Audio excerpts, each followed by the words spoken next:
Good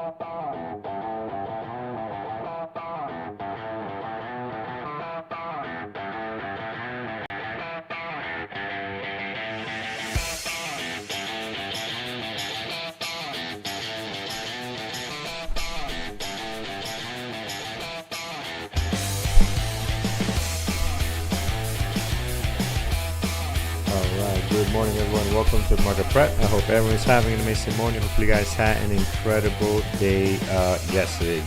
Good morning, Peter. Good morning, Eamon. How are you guys today? I'm okay. Carlos, you're looking a little dark this morning. Did you get a tan? Or? No. Yeah, I have no idea why the camera's not turning on, but I'll troubleshoot while we go. Okay. All right. Yeah. I'm having my own troubles this morning. I bought a new monitor, as I mentioned, because I'm getting ready for your vacation, and so now I've got two big curved monitors. They're looking lovely. Look at these things over here. Hold on. Can I show you my other computer? Look at this. Look at all this big curved monitor real estate going on. There's that's my second computer. But anyways. And thank you, Andrew, for buying me a monitor, even if you don't know that you did that yet. But I think I made a critical mistake because I was trying to keep the cost down, and the first monitor I bought was a super high quality one. The second one, I went a little bit cheaper, and it is so much less bright than the other one. I think the mistake, I bought too good of a monitor the first time. The second one looks so dim in comparison. And it's literally brand new out of the box, and I can't find a brightness setting. There's no brightness setting on it. They're trying to get all these AI features, but there's no, like, just give me the brightness, like a good old school. Anyways, can't find it to save my life. You see, time to upgrade your setup, Peter, one more time. Yeah, anyways, I don't know. Anyways, all right, so we'll figure it out. Maybe I'll have to dim the other one just to try and make them match now. So. Oh, well, anyways, first world problems. Nothing big to complain about. We had some great trading yesterday. I'm looking forward to some good trading today. Eamon, how are you feeling this morning? I'm feeling good. I had one of those mornings where I woke up before the alarm and it feels like I finally fixed my sleep schedule, but it happened only once, so it's too early to celebrate. We'll see. Okay. It's a good start, though. Exactly. I agree with that. All right, friends. Trying to figure out why my stuff is not working here, but we'll continue with Eamon here with our Wednesday in 60 seconds. Let's do it. Right, YouTube, good morning for you guys. And Wednesday, we finally broke the 3-day losing streak, but it still was almost flat. The S&P gained 0.2%, Nasdaq gained 0.2%, Dow gained about 120 points, and the biggest help actually came from the bond market. Treasury Secretary Scott Bessent, he announced that the government will double its purchases of long-term Treasury bonds from $2 billion to at least $4 billion per operation. And that helped push the 30 yield down from around 5.3% to 5.18%. Not a big drop, but you can feel that in the long run. Then we had one crazy mover, and it probably was the star yesterday. Okay. Moderna jumped 177%. With it, a lot of our accounts jumped, not 177%, maybe 1 or 2%, but still good, right? The catalyst behind the move was that Moderna and Merck announced successful phase 3 results for their personalized Milona vaccine.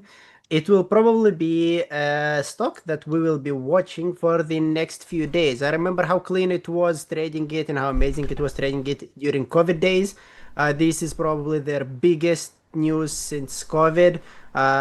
Probably not going to be in play as long as it was back then, but still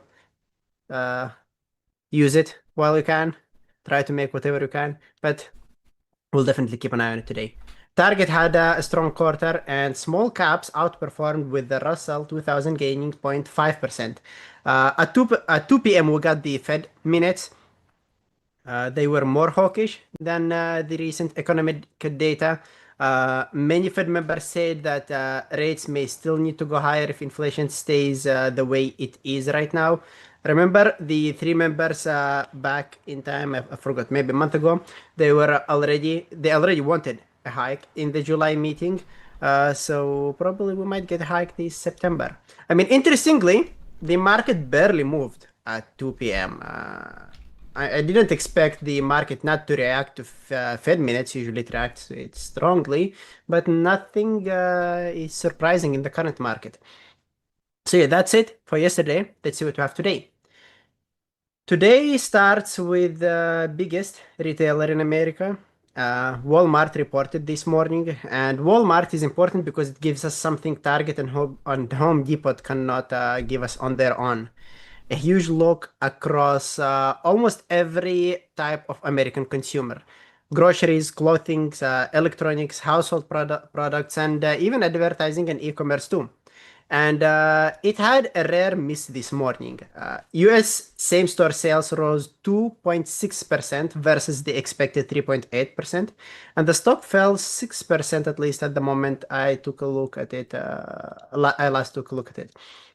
The weakness mostly was the consumer cutting back their discretionary spendings, and it makes total sense as gas prices stayed high. The good news is that e-commerce grew 24% and advertising grew 43%.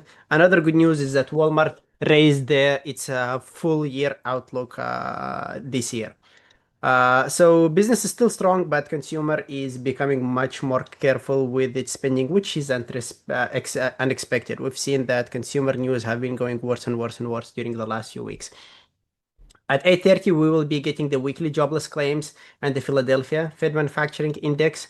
That's a little more important right now, especially after July's negative payroll number. Another bad employment reading would add to the argument that the labor market is weakening.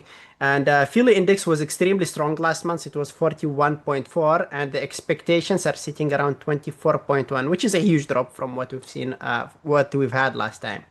And one thing I'll keep watching today is the bond market.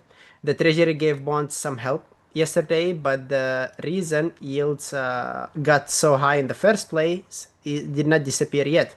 We see that government debt, inflation, huge borrowing needs are all still there, so the issue is not completely fixed. And don't forget oil. That's still in play. Trump announced that the US is running its biggest economic blockade in history, and Iran continues to hit vessels through the Strait of Hormuz, which isn't helping oil prices.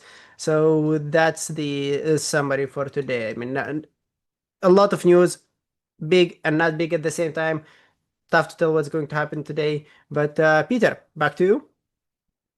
Okay, well, that segues always into the economic calendar. And as you mentioned, we've got a couple things coming up at 8:30. So today we actually have 8:30 data we can talk about for the first time. It feels like a while. My goodness, they're aggressive with these ads. Which jobless claims are always one of the biggest economic indicators in the market. So we've got initial and continuing jobless claims coming out at 8:30. That's really the big one. As Eamon mentioned, we got the U.S. leading economic index coming out at 10. The market typically doesn't pay that much attention to that, and then the Fed balance sheet, which is after the close. So, and there's probably going to be no surprises, by the way, on most of this. However, the jobless claims could be the one that gives a surprise. We've been seeing a little bit of market, I don't know, a little bit of less predictability in some of this data, and a sign of a downturning economy. So we sort of have been feeling it for a while, but the data hasn't been showing it. I think we're finally seeing it in the data, but it's not completely consistent yet. So we'll see what happens. These jobless claims could be more impactful to the market if they come out a lot worse than anticipated, especially, let's not forget, right? I mean, there's so much talk about bonds right now. We don't normally talk about bonds because bond market and the equities market, while they have a direct relationship, we, often don't pay a lot of attention to it because, it's not that exciting. Bonds are pretty boring, but people make a lot of money off of them. And as you know, recently the U.S. bonds have been selling for, well, we'll call them inflated prices. The U.S. has had to increase the interest rates quite significantly to complete their bond auctions more recently. On the 30-year, that was the big one that took the attention. We had the 20-year yesterday. So, these things are getting focus, and we'll see how the market continues to react. As Eamon mentioned, yesterday was not a bad day in the market, right? So remember what we cautioned you. Don't assume that the end is near and that it's all going it's all going crazy. I mean, yesterday we had this sort of gap up. We did end up selling off over the course of the day, but so technically it was a red day, but I think we actually still closed higher than we did on Tuesday. So a little bit of a weird play out there on the market, but you know what, that's what happens when you get uncertainty, right? You're going to get these strange plays. Hey, I don't care. That gives us trading opportunity, and that's what I'm all about. Yesterday, I'm still pretty excited about yesterday's trade. I was one and done. My one trade, by the way, guys, on NVIDIA, I held that right through until I left. And oh my God, I'm just checking the stock now. Darn it! Look at that. I held that until I left, and I left to go play, to go play pickleball about quarter after 3. And look what the thing did. It sold right off. Oh, I was going to add heavy and then just hang on to it, but I wasn't here to exit the trade. Oh my God, look at that. Wow. Anyways, all right. So NVIDIA sold off into the close. At least you got to play pickleball. Yeah, I got to play pickleball, but I could have made more money. Look at that. Anyways, oh well, that's okay. It was still a great day and a great trade because it never came back to my entry.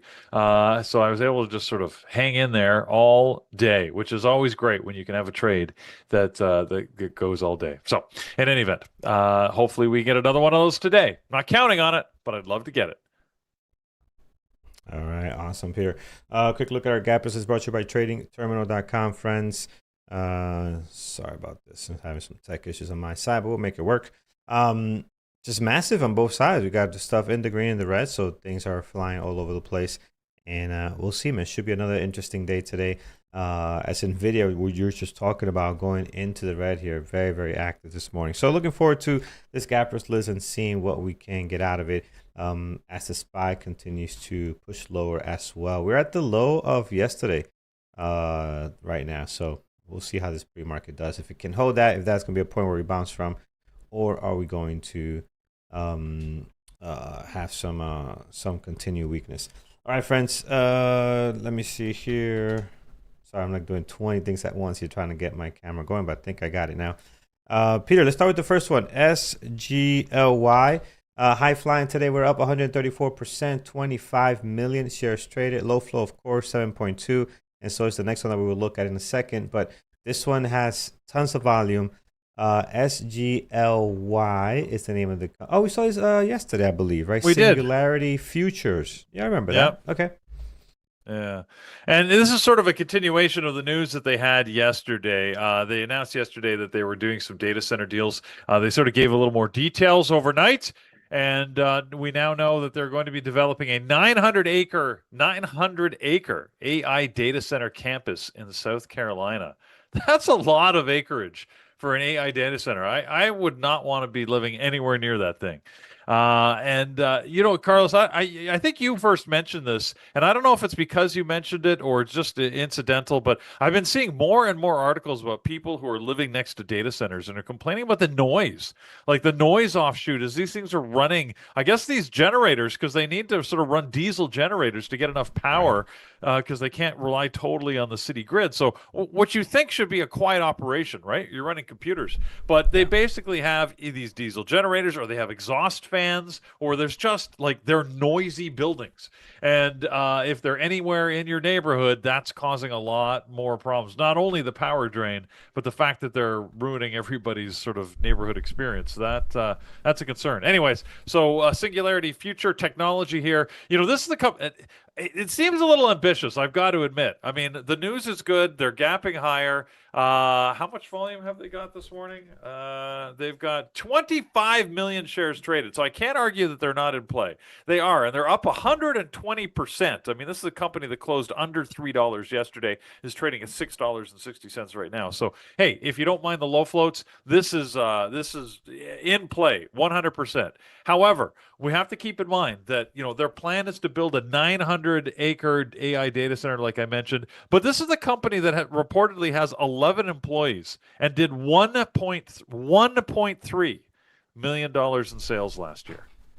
It seems like a big leap to go from 11 employees and doing just $1 million of revenue to suddenly building a 900-acre AI data center. I mean, I suppose you could just subcontract the whole thing out, but yeah, I don't know. I mean, sometimes these businesses models, I don't get it. They're clearly shell companies doing stuff for other people, but it's I don't know. It's just a strange world, Carlos, where I usually expect big companies to do big things and small companies to build into big companies to do big things. That doesn't seem to be the way the world works anymore. So I'm just old, perhaps.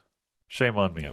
Anyways, but Singularity in the play today for sure. I'm gonna watch it just because you how could you not with that amount of volume and double the price overnight? Well, second day that we're watching it too. So let's see what happens. Yeah, it's definitely interesting. Great volume today, 25 million as it keeps climbing here. Yeah.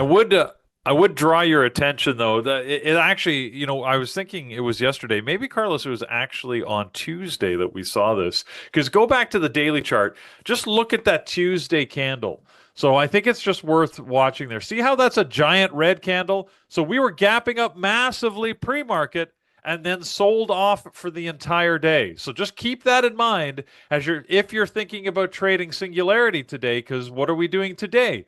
Gapping up significantly pre-market. Now, like I said, I don't know what it's going to do, but we have seen that ability of this thing, obviously, to sell off. So just be careful if you think this is going to the moon and you can grab it and jump onto a rocket ship. You may be falling in a hole. So just be careful. Manage your risk. Yep, absolutely, friends. All right, next one on the gappers is another low flow. Just two today so far. Leading the way is WETO, and this was Retour Robotics. We saw this. We've seen this not just yesterday. We've seen this a couple of days on our list. Gapping up, gapping back down, and back up today again. 42% this morning. 1.5 million shares traded, and we're talking about big numbers, man. This stock was at $5 just a week ago, up to 55, down to 20, back up to 30. I mean, it is just all over the place as it moves crazy here, and it's wild. Yeah, just as a reminder, this is one that 2 weeks ago did a 1-for-100 reverse split. So again, take that price, divide it by 100, and that's sort of the actual stock price. And not even, remember, it's listed as a $5 stock now, divided by 100. So that was a 5-cent stock just a week ago, or 2 weeks ago before the reverse split. So this thing's going, but it's probably because Carlos has been talking about robots so much. Have you got another robot story for us today? I don't, but maybe Eamon does. I know Eamon's been following all the robot stuff, but I don't have nothing crazy robotic today. But we'll get robot to that. stories. There is a lot of stories, but we need to keep them exclusive. Okay, well, no more robot. Well, I guess Weto is trying to provide the robot story today with a stock that's high flying.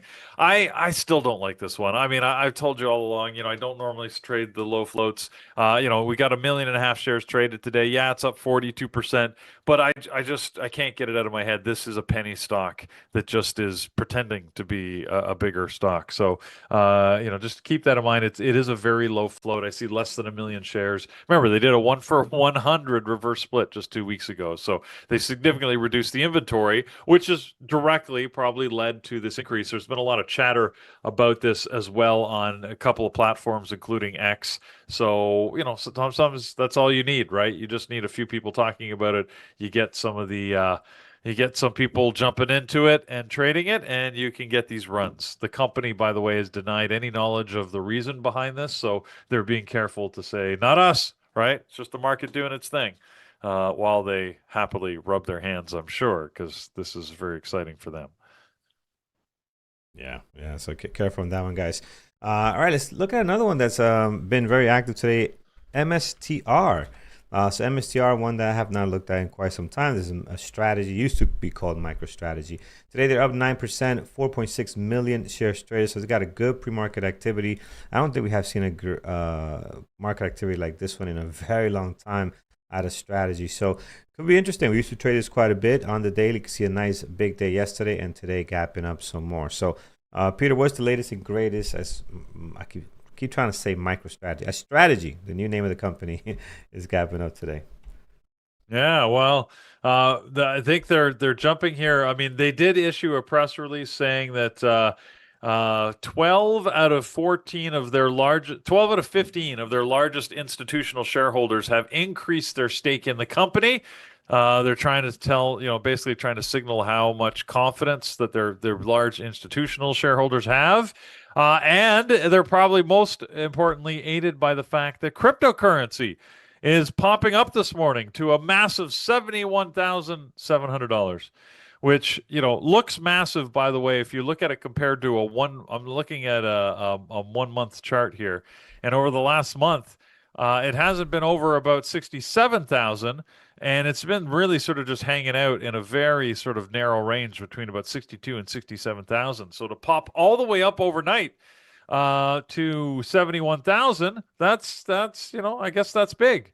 But I mean, it's not big. I mean, it's big relative to what it has been doing. So, anyways, that's giving crypto a little bit of a pump, especially if you're a Bitcoin holder. And MSTR is just one of those that's taking benefit from it. All right, there you go. Pretty good for them. And as you see the list, if you look towards here, everything is Bitcoin. They're really making a statement here. DTDR, you got Mara Coin, ClearSpark, Hood. Where's oh yeah, there's Coin. Yeah, okay. So yeah, a lot of it is all Bitcoin this morning on the green side. So pretty nice, man. Today could be a day where we watch some of our favorite stocks when it comes to this sector. I don't know. MSTR I think looks the best actually. They're probably the reason they're leading the way. Coin is a good one, as you guys know, that can trade very nice. Hood is another one as well. But MSTR looks really good with the volume as well. So I'm gonna add that to the list. Yep. So I'm gonna put that on here. Yeah, I know my volume, even my camera, I could tell it's a little sluggish because I'm using some backup stuff because my main card is not working for some reason. So I plugged to the backup and it's going to be a little bit messier and not as clear. So cannot wait for this time off, man. I'm going to rip this computer apart, Peter. I'm going to reinstall it brand new, and that's going to fix a lot of issues. Because over time, all the updates and everything, they just keep messing the vMix software that we use up. So can't wait to do that, and it should be nice. Hopefully I don't blow it up, and I got at least 2 weeks to fix it if something goes wrong. All right. Okay. So yeah, MSTR. That's what I'm gonna add to my list. What else? Of the gap up list, SKHY, I think, because everything else seems to be Bitcoin related. SKHY is not Bitcoin related. This thing is up 2.5 million shares traded. Probably the only semi type ticker I see here. I don't see anything else, so I like SKHY. Maybe today's their day to put it on the list. Normally I keep them off, but I think I will add them. MSTR and SKHY. Peter, I'm not sure there's anything specific to them this morning. Yeah, I didn't know that they were having problems, but apparently their labor union was threatening a strike, and they have come to an agreement giving their unionized employees a 6.3% salary increase. They're moving some of their profit sharing bonuses into company shares, and that getting to an agreement means that there won't be an imminent sort of strike, I guess, and production shutdown as a result. So that's good news for the company this morning. It's got them jumping up a little bit. I don't know that that's going to be a sustainable move, to be honest. I mean, it has got them green when pretty much every other sector in memory stock is red. They're all red, in fact. So I guess that's good. But I do notice that while it popped up early this morning on that news, you notice it's been selling off for the last hour and a half. So yeah, it looks like they may get to the same point as the rest of them. Might be worth watching though, just because it's diverging from the rest, and it might need time to equalize, which means you might be able to get some benefit as it sort of moves itself into the same zone as the rest of its competitors and peers in the industry. All right, we'll keep an eye on that. Definitely like what I see there this morning. All right, friends. We'll come back in a second to what else is gapping up from Peter, who'll let us know what else he likes this morning or something that might not be on this list, any possible gap up earnings. But before we do that, let's head over to Eamon with our feature story for today. Okay, so here is I'm gonna do that to you every day. Keep doing it. I like it. Okay, so here is a huge number that got a little lost yesterday. SKHY announced a $28.7 billion stock buyback. And that's the largest buyback ever announced by a South Korean company. You know that SK Hynix makes memory chips. More specifically, it is one of the biggest suppliers of high bandwidth memory.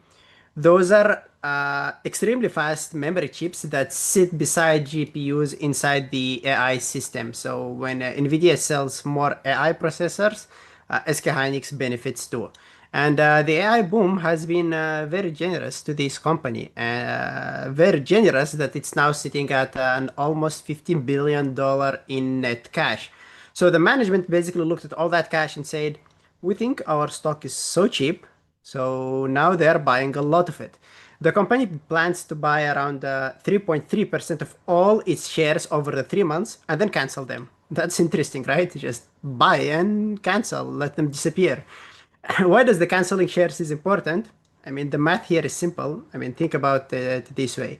A company makes $100. Now there are 100 shares, so it's $1 of profit for every share. Now the company buys 10 shares and destroys them. The company still makes $100, but now that profit is divided between only 90 shares. Every remaining share costs slightly most, and that's good for all of the investors who are sitting in this stock. The company also said that it plans to return more than half of its free cash flow to shareholders, obviously through this buyback and through the dividends. And I think this tells us something interesting about where the AI trade is now. A few years ago, these companies they were spending everything they had trying to survive a memory chip downturn. Now, AI demand is creating so much cash that one of the biggest companies in the world is sitting there looking at this money and has no idea what to do with it. Could have bought another company, could have built more factories, and they're like, no, I don't know what to do with it. Let me just buy my shares back and then kill them. Anyway, we'll talk about NVIDIA and some other memory stocks that are making money from AI, but there are companies sitting one step behind NVIDIA, and they're quietly making huge amounts of money too. So, yep, thought this is interesting. Peter, Carlos, back to you if you have any comments about this. Because, I mean, it was really interesting. Let's buy 10%, 3.3% of company shares and cancel them. Well, I mean, like you said, it gives an immediate boost to the dividends, and they don't have to spend any more money other than the share buyback to give increased performance, which is good for their stock price and good for the shareholders. As you said, there are these companies that have so much money. They're like you said, they don't know what to do with it, right? Because you can't buy your competitors because you're paying a premium. Then you've got to worry about the integration and that. And why go to the hassle of all the integration? You notice there's been very little. At least I haven't noticed it, but it seems like there's been very little of the acquisitions that normally happen when you get a lot of money floating around companies. You tend to get these amalgamations and these integrations, right, where one company starts buying them out. I mean, I was part of Nortel Networks when they were top of the world, and they were just buying everybody, right? They would try and buying and their competitors were as well. It almost was like a race to see who could buy all these startups first and the fastest because you wanted access to the tech and you wanted to either integrate it or kill it. You also wanted the knowledgeable people. I think this is a different scenario where there isn't a lack of knowledgeable people, and a lot of the tech is pretty similar, right? There's not a lot of differentiation in some of the products that are out there. Now, if you're a NVIDIA or an AMD, executive, you'd probably get mad at me for that and tell me how much different your chip is and blah, blah, blah. But you know what? We're talking about minor differences, in my opinion, in these. And it's almost to me, just to use a different industry analogy, it's sort of like cars these days. You can have a preference as to which car you want, but how different is the technology really, especially if you look at your typically sold North American car brands? I don't care if you buy a Honda, a Toyota, a Nissan, a Ford, or a GM. You're getting all the same features and functionality. It looks slightly different, and some work slightly better than others. Some are more reliable than others, but not by a huge degree. Not like in the olden days. Remember in the olden days, I'm talking about when I was a kid, like 80s, 70s, 80s, and 90s, where you buy a car and sometimes it was buyer beware. Your car could last 20 years or it could last 20 minutes. Nowadays, you're buying a car, you're expecting to get 10 years minimum out of it, no matter which car you buy. I think that we're seeing in chips the same thing. Yeah, there's performance differences, but unless you're working at the ultra high end, you're probably generally not going to notice it.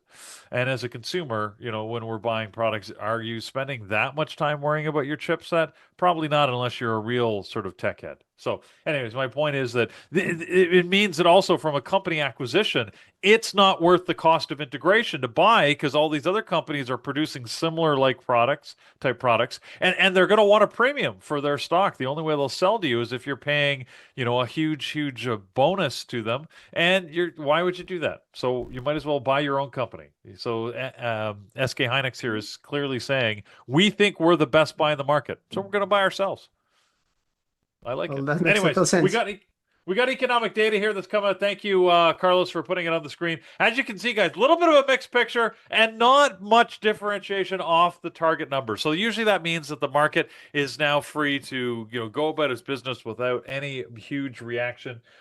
We have got the continuing jobless claims. We'll start there. That's the bottom line number you see. I mean, almost exactly on target. 1.799 million jobless claims made in the reporting period. The expectation is 1.790. So we're pretty close there. And the initial jobless claims slightly fewer at 206,000, but again, margin of error between the 210,000 forecasts. So the Philly Fed, the manufacturing index came out. This one is interesting that it came out significantly more robust than the forecast, but notice it's on track with the previous numbers. So it's almost like the forecast was wrong, not the surprise in the number that they were forecasting such a lower result, and yet it came out pretty much, sort of on par with what happened the previous reporting month. So, or I guess it's a 2 week, no, reporting month. It was last month.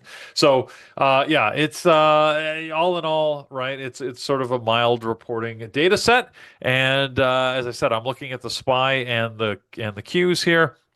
And I'm really not seeing much of a reaction at all. So here we are, going on with our day, I suppose. So that's our economic data. Pretty boring. All right, here we go. Friends, Engineering the Market starts now with Jarrett. So head on over there if you want to join. Head over to bearwithtrades.com to see how you can join Jarrett. All right. Carlos, your mic is getting static again. Oh yeah, give me a sec. It does that. He just has to reset it, and it's all golden again. But Guy. you need to rebuild that computer. Ah man, I think the computer knows I'm going out. It must be, yeah. It's starting to give me all these problems that we never had. Like the mic goes on here there, but like the camera, the screen share, it doesn't make any sense. Like it knows it's happening. But it's all good. We're looking forward to it. Yeah. You notice how electronics seem to do that when you need them to work. Like you're about to go on vacation, you're like, geez, my car better work well because I'm going for a long drive, and then the car starts acting weird. You're like, what? Did you hear me? I don't understand. How does that happen? Or like you said, you're going on vacation, and you're like, just last the end of this week, the computer starts to go, yeah, here, hold my beer.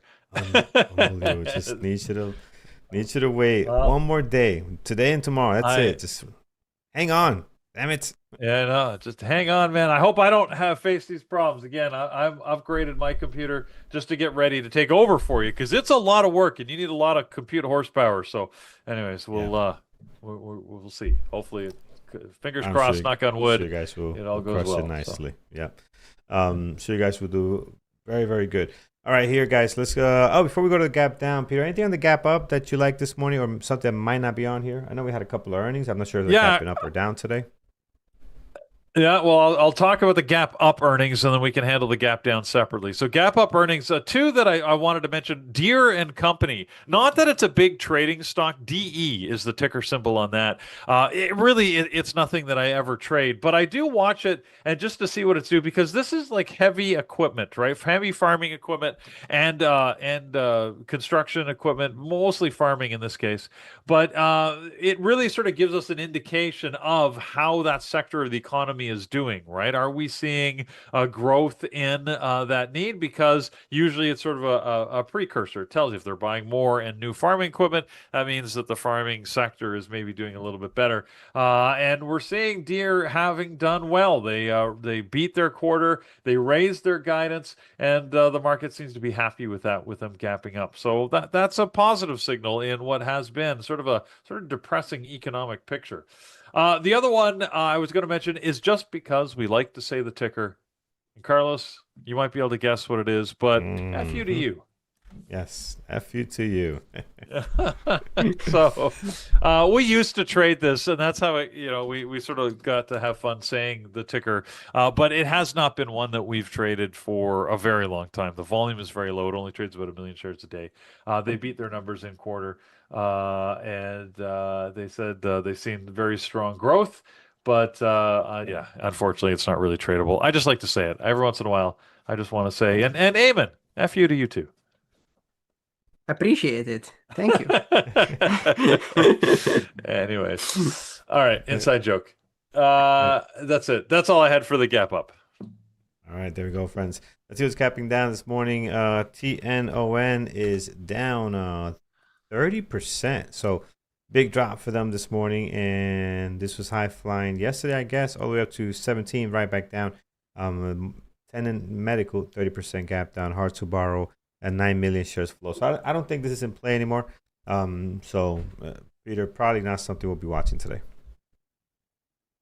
No, we're seeing profit taking on a number of the pharmaceuticals. Remember, the news for mRNA was huge yesterday, right? Because it was sort of the first time that we had an mRNA. I mean, I guess their ticker symbol is well named.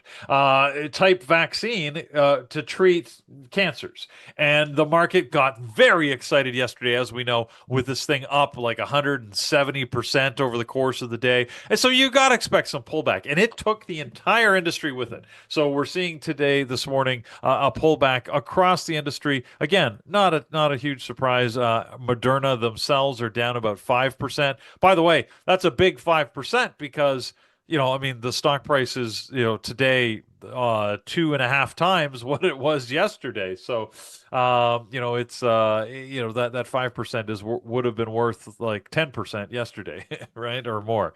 So, in any event, it's I think Moderna is still going to be in play. I just don't know which way it's going to go. But these secondary ones, TNON, and some of the others that I'm seeing here on the list, Carlos, I would stay away from them because I think they're going to be unpredictable. They're probably going to be hard to sort of get strategies on because they're not going to follow the patterns that we use to trade.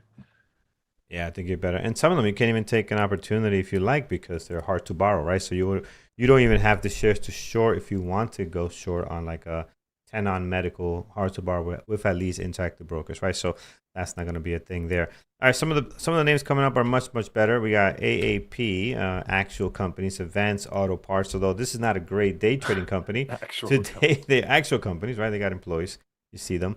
They're down 22.4 this morning, 328,000 shares traded. Not doing so well for them this morning. Yeah, well, this is like I said, a real company. They have 54,000 employees around the world. So, and all sorts of stores if you go and buy your auto parts at Advance Auto Parts. It's funny because they beat their bottom line earnings, but their revenue was pretty much on target. Some reports are saying that they missed. I guess they did because they delivered 2 billion exactly when the estimate was 2.03 billion. So, Advance Auto Parts. I think the big issue is with their forecast, their guidance. While it was slightly higher, It was lower than the midpoint analyst expectations, and as such, the analysts are expressing their disappointment by moving the stock a little bit lower this morning. We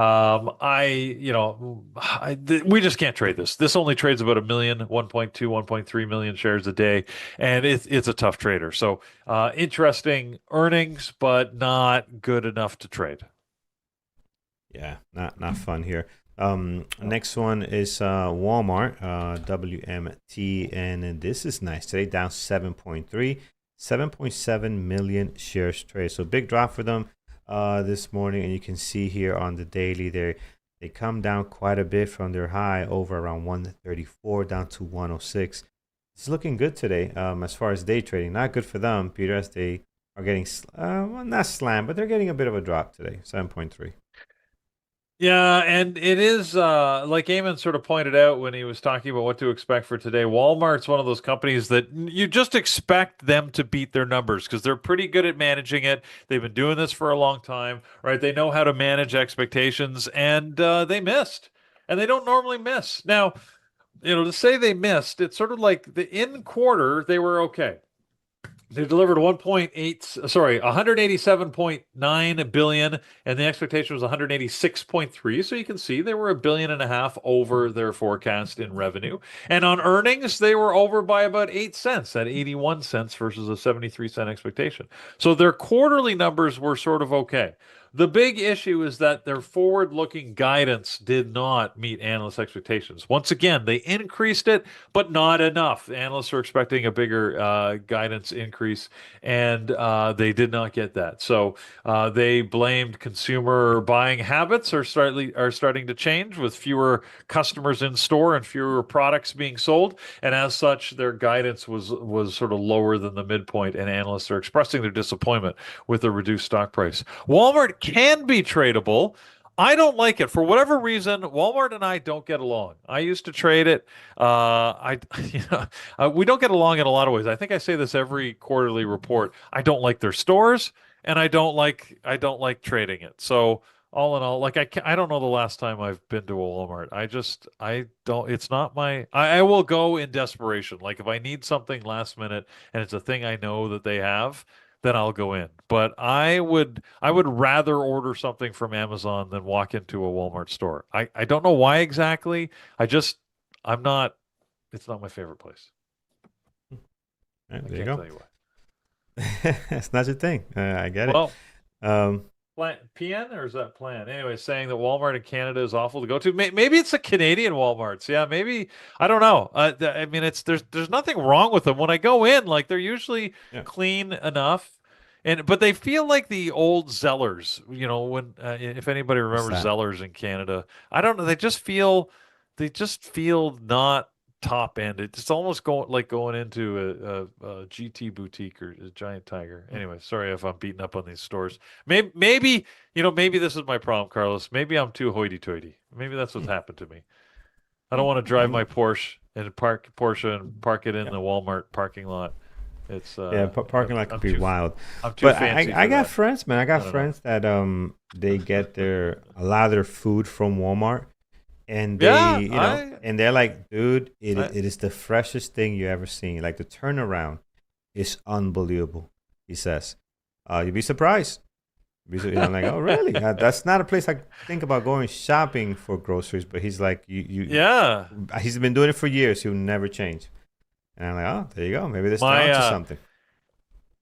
my it's funny because I was at anyways I was at my family reunion. We happened to be talking about groceries at one point as the conversation goes all over the place, and I'll just say the Wall Street broker said, yeah, we used to shop at Whole Foods all the time. Now there's a Trader Joe's that opened. We go to Trader Joe's. Now I don't have Trader Joe's here, but I guess it's a grocery store. I never pictured it as a grocery store, but I guess that's It's what like it the is. compare. It's like the comparable to Whole Foods.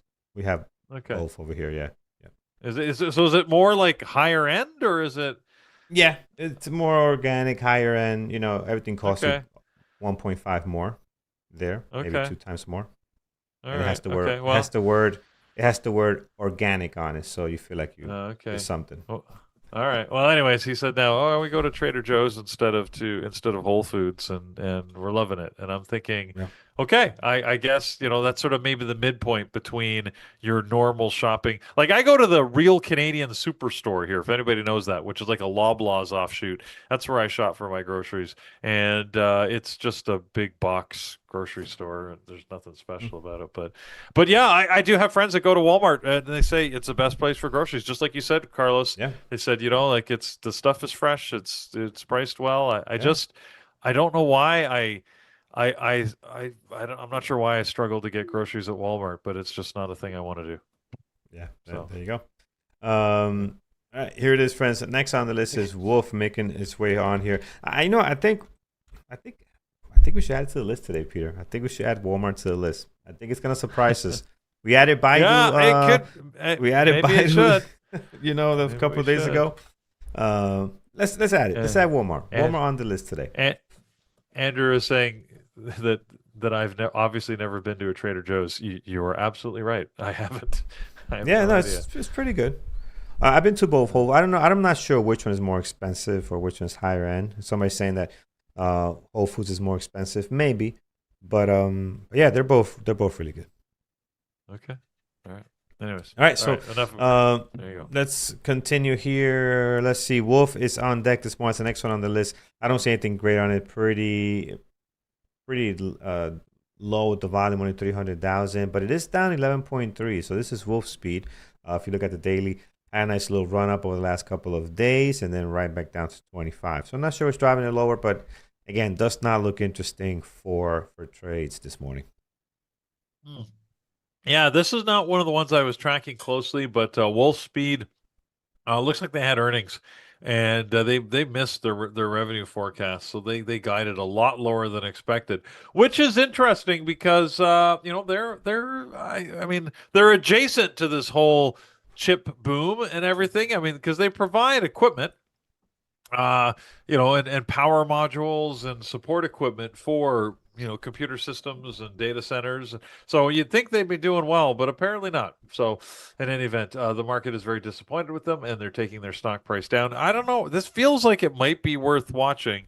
Just because it's such a surprise negative earnings, and they're down 11%. That being said, there's not a lot of volume, only 300,000 shares traded. It is a NYSE stock, and I'm always cautious when we get the New York Stock Exchange traded ones, just because you got to wait for that volume to come in and then see what it's going to do. But it feels like there's disappointment in the air for Wolf Speed, and I think there might be more movement to happen today.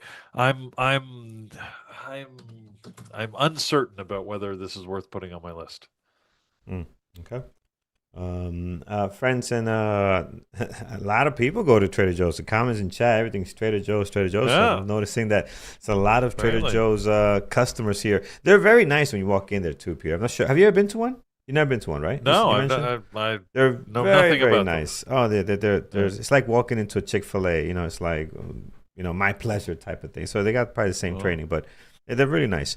Very different walking into a ShopRite and in Trader Joe's. Very different experiences.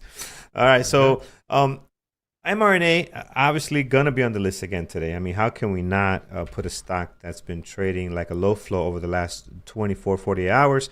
I mean, we have to put it on here. Yesterday went up after hours period. I'm not sure if you noticed, went up all the way to like 190 plus. I mean, just wow. They had a run towards the close, and after all the way to 190. Still hanging out 164. It's down 6 point something, but again, for me, the stock is still up. I mean, when your daily looks like this is still a very, very strong stock. So I don't think a lot of people are seeing this as, hey, we're falling back down here. Can it hold? Can it hold these gains? I mean, this is huge, guys. $62 before yesterday, right? Closing at just below 180, now at 164. So we'll be on the list, Peter. I think it should be fun today to see how they manage the second day play. Well, I mean, you could be right. I don't know. We'll see. I think volume is going to be significantly down from yesterday, but how could it not, right? I mean, yesterday, when on an average day, this thing does, somewhere around 4 or 5 million shares. Yesterday, what did they do? 200 million shares traded. Yeah, the volume is going to be lower, but you could still get 10 times their normal volume and be a quarter of what they did yesterday. So, Yeah. I think that like you said, it's probably going to be play. I mean, let's face it, they've already traded pre-market more shares than they do on a normal day at 7.6 million right now. So it's It is crazy. If you look at this chart, like, you just can't see where the volume is. It's gone. Just basically yeah. flatten everything out with that huge mountain of 200 million almost. So just insane. So it should be a lot of fun today. We'll keep an eye on it. All right. Next one on here is we'll do one more and then we'll hop over to you, Peter. What else is gapping down? It is Baba. So Baba going back and forth here.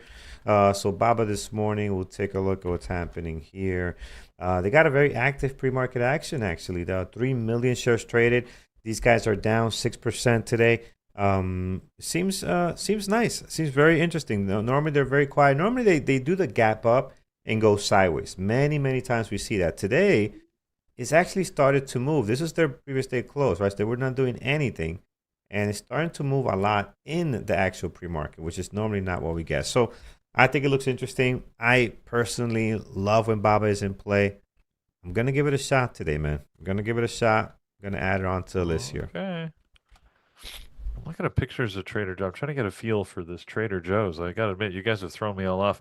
Their stores don't look anything special. In There's fact, they nothing almost look. special. No, their product, Peter. They have these things that they only make, right? That they only make, and it's like their own private brand or whatever. And some of them are seasonal. I hate when they do seasonal stuff, limited stuff. It's like, I really like this. Why do you only do it during this time of the year? It should be on all the time. So it pissed me off when my wife goes in there, tell her, get this. Oh, they don't have it no more. I'm like, come on. But they have these things, man, that they're really good at.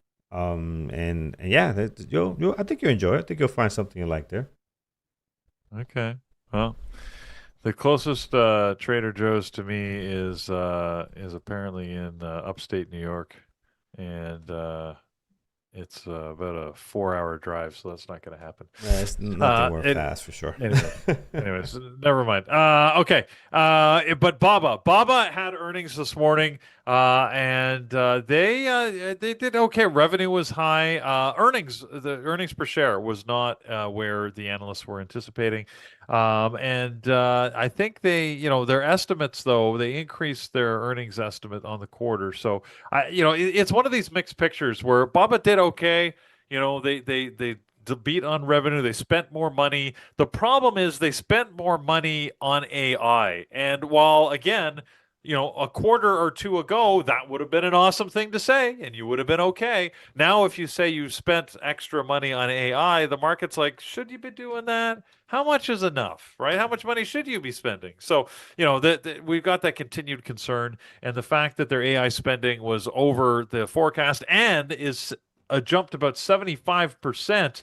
So that means that they're just increasing their spending and the stock is getting pushed down as a result.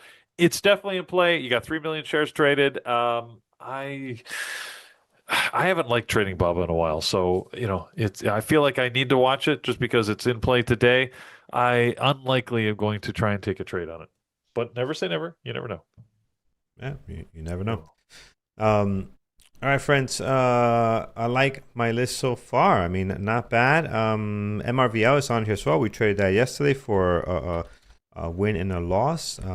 The loss was at the beginning, the first trade, and then we had a nice short to downside. Actually, they were both short trades, and so that turned out nice. Today, I'm not sure. I'm not sure what it's going to do today. Already 1 million shares traded. We were down 2%, so it could be interesting.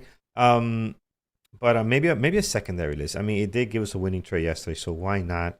And we'll add on to secondary, see if that continues.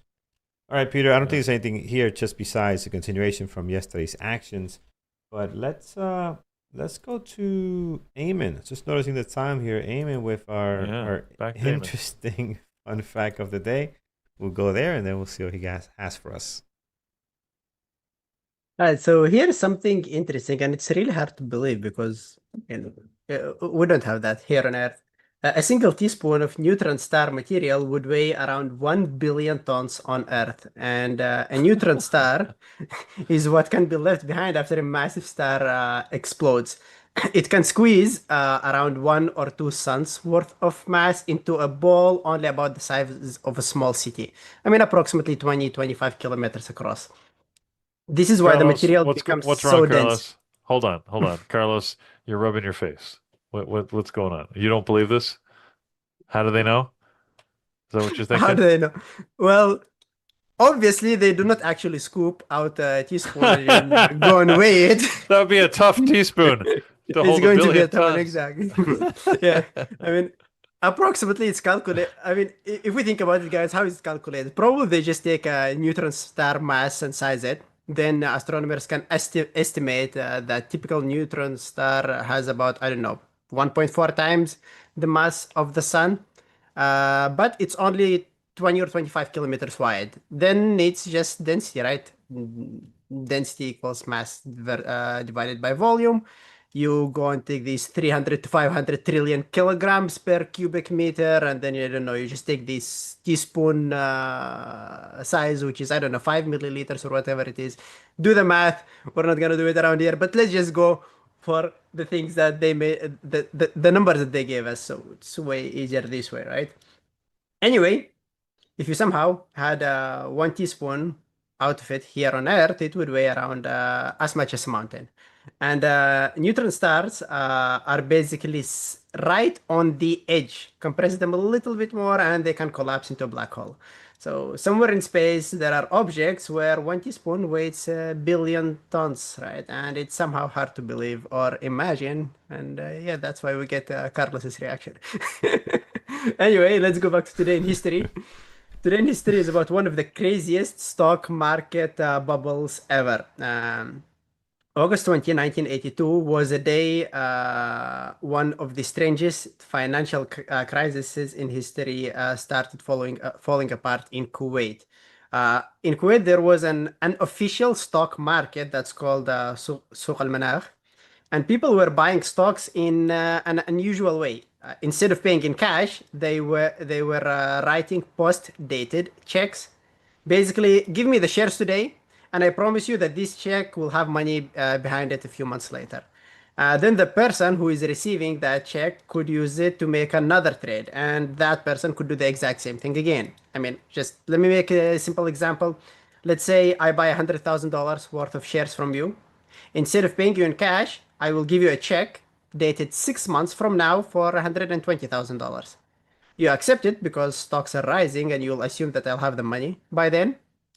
And now you can do either, I don't know, pass my check to someone else to buy more shares, or keep my check and write your own post-dated check to someone else because you count on my $120,000 check as an asset. And that third person does the exact same thing. And everyone feels rich because everyone is holding a check that says someone will pay me later. So you ended up with a giant chain of people basically doing the exact same thing. And by 1981, Kuwait's stock market has become so large that the amount of capital traded was bigger than London's capital. Then stocks started falling. And on August 20th, 1982, traders began presenting some of these checks for payment, and the money was not there. A few days later, trading basically stopped. And when regulations finally counted everything, they found 29,000 post-dated checks worth $94 billion. Obviously, that was in 1982 money.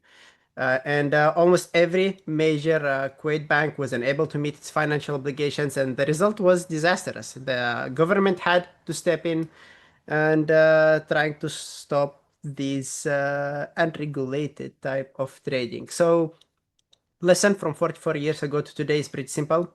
If the only reason someone can pay you back because someone else promised to pay them, you have to check where the money actually comes from. That's it for today, guys. I'll be back at 11 a.m. with Kyle and leaving you with Peter and Carlos for the rest of the show. See you guys. All right. Thank you, Sounds Eamon. awesome, my friend. Thank you, Amy. I appreciate you with the fun fact of the day there. All right, let's continue. My list already: MSTR, SKY, not SKY, SKHY, Walmart, mRNA, and BABA on the secondary list. We got SGLY, and MRVL. So we'll see. We'll see how this week goes. So far, this week has for me and Peter has been amazing, man. You had a great week coming back too, Peter, from your time off. So has been pretty nice. So It started slow, but yeah, yesterday was a good day, and hopefully we're going to build on it today. We'll see. I'm not making any assumptions about what it's going to be. We got to take each day as it's given to us, right? So we'll see what happens. Absolutely. Believe in the science. Yeah. Okay, let's sorry. go to. I'll let you go. Let me not get. Don't get me started, Peter. My goodness. I want to goading you on. Oh my. I don't understand why you don't believe in science. You're using a computer. You're trading stocks. I believe in science. This thing is how many billions of miles away, and you're looking at it and you're measuring it, and you decide weighs this much on some whatever. The further away it is, the less you know. The less you know. Sure. So. But they know lots of things. That's the beauty of our science. We can figure things out. I just think, just start with, I think. We think. Don't say, this is, no. We think. If you tell me that, okay, I'll back off. But the way you post these things, right, these scientists, it's like they took a scoop and actually measured it in a scale. No. You think that's what it is. You don't know. Don't talk to me like you know. All right, what we do know is that Discord is amazing, friends. TradingTerminal.com. Head on over there. Oh my God, we have people putting together actual things that you can measure and see, like this beautiful setup here. Look at that. It's by Alexander. We got some other people. I like this one. This is nice. This is like a gaming, racing, trading. You can do whatever you want on this one. It's got his stream deck there. So pretty nice setup there. Here's another one. I like this. Very compact. Wow. Still got access to the window. 3 curved monitors? Damn. Yeah. Okay. No, I think this one is not curved. I think this one is just... Well, there's at least one curved monitor in there. Okay, it's a BenQ. It's a very good monitor, very for graphics. Yeah. But yeah, 2 curves, I think, right? 2 curves and then 1 straight. But yeah, nice setup there. Oh, I'm sorry. You're talking about the racing one. You're talking about this one. Oh yeah, there's a bunch of curved monitors in that one. Sorry, it's probably because I'm you're probably a little slightly bit behind. Yeah. Here's another one as well. I like this one too. I like the windows. Oh, I like the light. Look at the trees. Everybody's into trees and plants and all that. That's good. Very Zen-like there. But yeah, guys, come in here, share your stuff. Here's Mitch. Just put his up. And he's ready to go. Everybody's sharing their setup, eh? Yeah, I like it, man. I like it. It makes me want to upgrade my setup and do some stuff. I'll have to put my setup in there. Yeah. Share with everybody. There we go, friends. Good stuff. Thank you for sharing. Head over to tradingterminal.com. You can get the link for Discord there, or we'll throw it in here as well. We'd love for you guys to join us and talk chat. And not just stuff, fun stuff. There's also trading stuff, right? People are sharing their trades, talking market, funded accounts. Let's see how Nick is doing here in the funded account. Nick, my man, 44,000 in net profit, 80% win rate. Not bad. Wow. Not bad. So that's awesome. Look at this nice, beautiful equity curve. This is neat. Yeah. And see, you get a downturn. See, I was about to point out, it never goes straight up, and that's okay. Seems like you managed through that. That happens. Still, average loser 149. This is what you want. Average loser 149. Obviously, he had a bad day here, but average loser 149. Average winner 274. That's almost average of 2. He's getting there. Right, this big loss didn't help the numbers. I'm sure we could take that out, and this would look much nicer. But good stuff, man. Great stuff. Keep it up. All right, friends, let's continue. I think we're set on our gappers list. Let's see what you guys like this morning. Maybe we haven't covered. Alex is looking at Hood, Netflix on here. How's Netflix? Netflix this morning. It was beaten. It's been beaten over the last little while. But it made a recovery yesterday. It sort of moved up nice and aggressively in the morning yesterday. But I look at that. Look how far down that was. I mean, Netflix would have been a buy, I guess, at the end of July. It looks like when it was down at $60. Now it's up to 80. But remember when it was just at 100, and we thought that was the point at which it could hold. Boy, it had a lot more downturn. So. Anyways, we'll see what happens with Netflix. I mean, there's a lot of competition in this space, but they're still making tons of money. As I know, they keep increasing their fees. So Yeah, Apple's increasing their fees. I saw on the Apple One, whatever. I see their fees went up by like $2. That's what they do. They do like a $2 increase. I just got the text like yesterday or yeah. something. And just slowly get you stuck. All right, here's Nvidia. Nvidia, you guys are mentioning. Yeah, I think Nvidia is interesting. A good volume, 1.6. Was in the green, in the red, back in the green again. So it's been up and down here quite a bit. And again, Nvidia has not really. Well, yesterday you traded it, right? So I think that's was it yesterday you traded Nvidia, or what did you trade, Peter? Yeah. NVIDIA was It my was trade Nvidia, yesterday. yeah. So Yeah. got a great entry on it, but man, you survived a lot of this because you were in so good with your entry. But Yeah. then look, all day pretty much Correct. sideways into the end of the day. So you got the big move, that's good, and then just sideways the rest of the day. So if you were not in early like Peter, very hard to take advantage Yeah. of that move there. But yeah, I'll put on the secondary Yeah. list. I We'll see think what comes out of Nvidia today. Might not be anything if great, you but look who at knows? when I was doing my journaling, I think the last partial I took was somewhere around 10:30, and then I didn't do anything. I just sat on it and Yeah, just waited. I actually stepped away when it did that one spike up, and it almost stopped me out actually. And that would have been an opportunity to add. You can see yeah, that right after noon, yeah, right there. So that would have been a place to add in it, but I wasn't at my computer at the time, and by the time I came back, it was just chopping in this like narrow range. So I just said, I'm just gonna sit on it. I'm just gonna wait and see what happens. And when I left for the day, which unfortunately was before that downturn, I just said, gonna get out. It's all good. It was a great trade. Um, and yeah, so as you said, Carlos, they had to be in early. Otherwise, that was a pretty ugly stock for most of the day. mm, yeah, yeah. Um, so yeah, we'll see. I'm adding it on And here. And it's a good example of remember what this time yesterday, as we were talking about what are we going to trade, Nvidia wasn't the prime thing on the list because you never. And we were even commenting. I think Carlos, you even made the comment how we haven't really been trading Nvidia very much, right? It's not one that has been active. It used to be like every day, and then we didn't trade it much. But when it does move, it can move well, and it just happened yesterday. I guess was a good day for it. So I'm very happy with the trade. I'm a little disappointed I didn't hit MRNA. But I mean, who would have expected that move? It was just crazy. That thing was just insane. So, and we watched Andrew, of course. He had a six-figure day. I think he made 109,000 yesterday. He posted that on social media. So yeah, a big day, right? Any day that you can make over 100 grand in an hour and a half. Come on, man. It's a Like, great day. uh, Yeah. yeah, it's a great day. I don't care what measure you've got. That's a great day. So.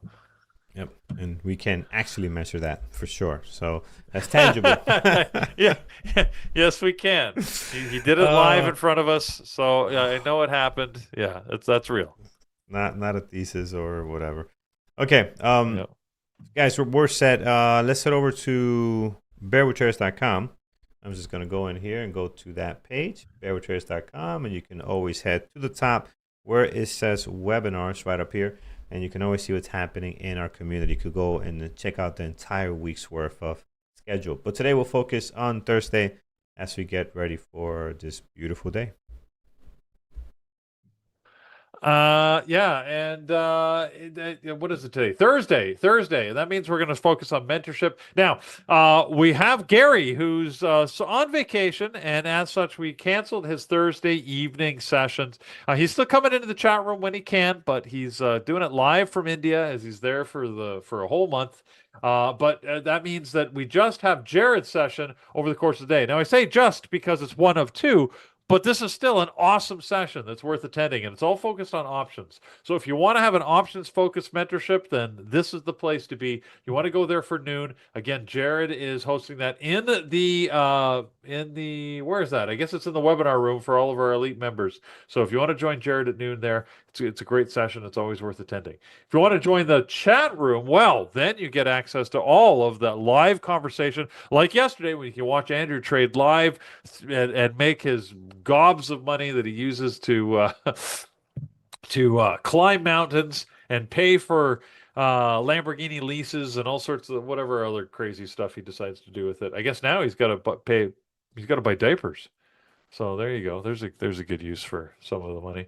But anyways, it's all that stuff. It's join the Bearable Trading community, bearabletraders.com. You go there and you can see the different membership options. And whatever you pick, you're not going to be disappointed. It's a great place to go. You get access to all of the webinars, all of the mentorship, all of the live sessions that we do, the recordings, of course, that has thousands of hours of recorded educational material, and then the live trading that happens every single day from at least 8 a.m. until 4 p.m. So we're there for the full market day and trade live with all of our members. So hopefully you will join us there soon. Carlos, if you could scroll down just to show them quickly what those membership options look like. Yeah. Do that. There they are. There you go. So anyways, bearabletraders.com. That's the place to go. The other thing, by the way, to check out, we were talking yesterday because we had some of our peak capital boot camp traders. Now, the boot camp is finished. The last one we did finished, but the next one starts in September, and that'll be the last one for 2026. Can't believe it. We're already down. We only do 3 a year. We've done 2. The third one will be starting in September and go through till December. If you wanted to join that boot camp, it's a 3-month intensive training program. It's a lot of work, and anybody who's been through it can tell you how much work it is, but it's well worth the effort and the focus. Go to peakcapitaltrading.com. You can learn all about that boot camp. We have tons of material. Consider it like a high-grade university course, right? There's tons of material. There's homework. There's assignments. There's live trading. So basically, you get lab hours. You get, lectures. You get all the material you need. The objective for us in that boot camp is to help you become a long-term profitable trader. It's not about making money over the short term. It's not about just giving you one tip or trick. It's about helping you develop the skills and the capabilities needed to trade successfully over the long term. So check it out at peakcapitaltrading.com, and you can find all the material and the information. And it's worth joining. And if you don't believe us, just ask here in the chat any questions you got. We'll do our best to answer them. And maybe some of the people who have been through the boot camp, like Arantza, who was here yesterday and was trading, I think she traded NVIDIA with me. And Carlos said that she did it better. I don't know about that, but anyways, she did take fewer partials. I'll give her that. So she got in, she held, and hit her targets. So it's but anyways, check it out. We're happy to answer any questions you've got, and we'll be honest about it. It's not for everybody, but if you have the time and the ability to focus on it, then it might be worth the investment in that boot camp. So check it out once again. Last time, peakcapitaltrading.com. It's worth at least investigating, right? So absolutely. All right, friends. Let's get to it. I mean, here's her trade, Peter. I mean, her trade is pretty nice. Oh, man. You've got it. You've got it there. I got it there here. It is. Yeah, right on Discord. Okay. There you go. Pretty clean. Pretty clean. Yeah, I can't argue with that. She got in almost the same time I did, and you're absolutely right. She took fewer partials. She held longer. So all right, I'll give that to her. John will prove. John will prove. John doesn't like partials. So, all right, friends. All right, we're ready to go. Let's get. Yeah, go ahead. I had this scientific thing that I didn't know where it fits into the program, but I wanted to mention it quickly. That the scientists apparently. So one of the things, if you get a pacemaker, they're great devices, right? They help save lives. Yeah. They keep your heart going at a steady pace. That's why they're called a pacemaker. And if you got heart problems, then they can absolutely keep you alive, and that's very important. But one of the problems is that the batteries run out, and you have to replace the batteries, right? Which is a surgery just to replace the batteries in the thing. And they've developed a new technology, that a pacemaker battery that's actually going to be rechargeable based on your heartbeat. So your heartbeat will help power it so that you don't need to replace the battery. I have a problem with that. Doesn't that seem like that's a self-licking ice cream cone? Like, if the whole point of the pacemaker is to keep your heart beating, but then you need the beat of your heart to run the pacemaker, isn't that a problem? Well, I'm sure. I mean, yeah, sounds questionable. I mean, it's like a Tesla with a solar panel in Seattle. Yeah, like I think I'd want know. something else to power it. Like you don't want. I don't know. It feels like it's like using your car to generate electricity to run your car.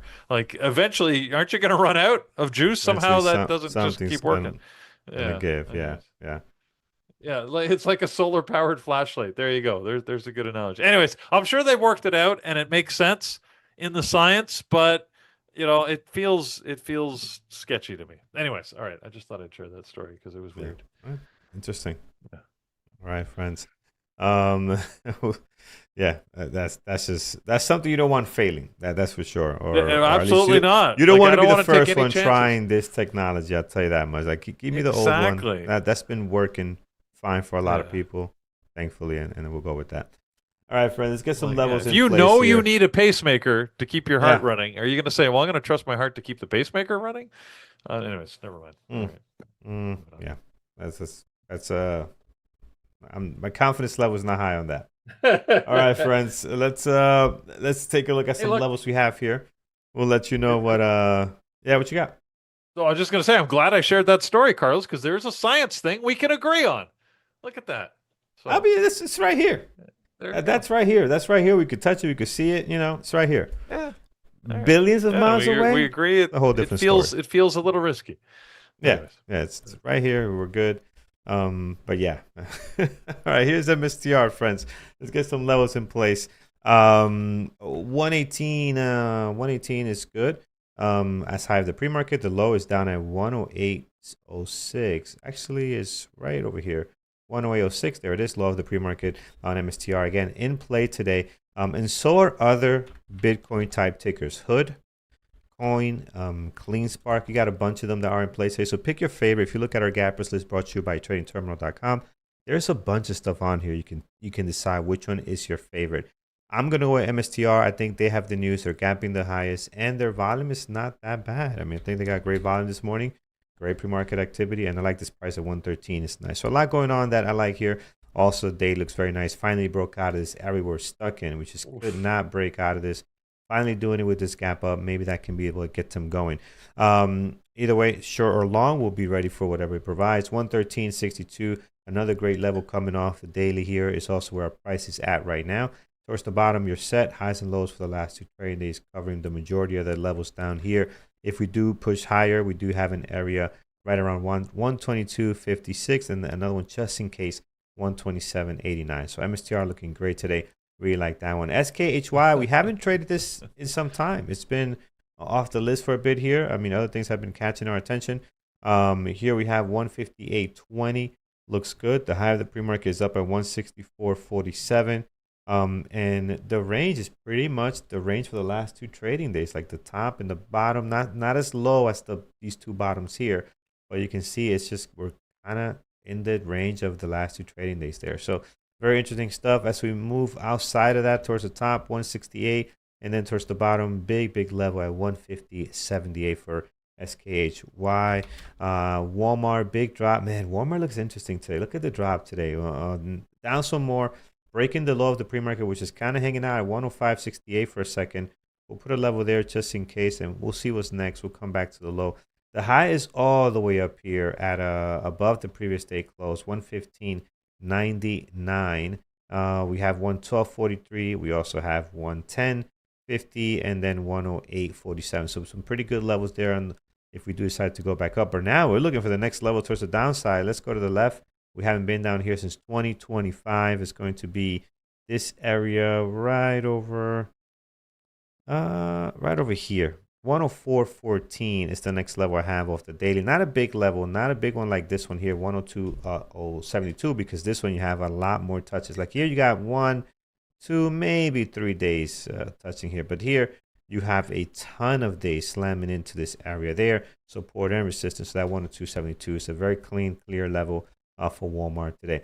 MRNA, what an crazy run yesterday. Today they're pulling back. I didn't want to say gapping down. They're pulling back slightly here, 9.3, 166.96 is the high, and then your low is at 147.80. I mean, just massive volume yesterday already. As Peter mentioned in the pre-market, you can see more volume than they traded in the last couple of weeks prior to yesterday. Once you do that, guys, you're pretty much set. To find levels here, you got to go to probably COVID days, I think. That's probably where you got to go do a monthly chart. So above that, 2022. I'm looking at a weekly now, so we have 1207. 49, and we have 216.86. So we'll see what happens. We got some levels up there, but again, I do expect this one to be in play today. Not as active as yesterday, but I think there'll be something for us to look at this morning. Last but not least is BABA. I have BABA here today. We usually don't watch this ticker, but today it's a good one. 120.72 is the low. The high is 129.89. Once you mark those two levels, your cover, and in between this, you have the previous day close towards the top and much more. I am going to mark some levels here. It's hard to mark levels on BABA just because they're daily, usually gaps up and gaps down. You don't get clean. Look, this is not a great daily chart. Look how small these dailies are. So it's very hard to get daily levels on it. We'll do our best. We got 125.25 there towards the bottom. The next area, 117.65. In case we move higher, there's two levels here, 131, and we also have 132.53. But we'll see. Pre-market looks great. Daily, not so much. I'm hoping that today we can get something out of it. It's been a while since we traded or even looked at BABA on our gappers list. Peter, what is our team watching today? And what do they have on deck? Yeah, on this Thursday, our team's slow to get moving here. So Eamon says he doesn't have anything on his list. He's just going to be watching the scanners and see what pops up. Mike is going to be watching Walmart and MRNA and also keeping an eye on the scanners. I've got Tesla, SpaceX, SKHY. I'm going to put Walmart, Carlos, but I don't know. I mean, although I got to admit, it looks good. We'll see what happens. And then Baba on my list just to keep an eye on it. Kyle also watching the scanners and, of course, SMCI. You know, that's one of his favorites. So he's going to keep an eye on that for us. And Andrew's just joined the chat room. Looks like so far Andrew's taking a peek at Walmart. You know he's going to be looking at MRNA. How could he not after having such a big day on it yesterday?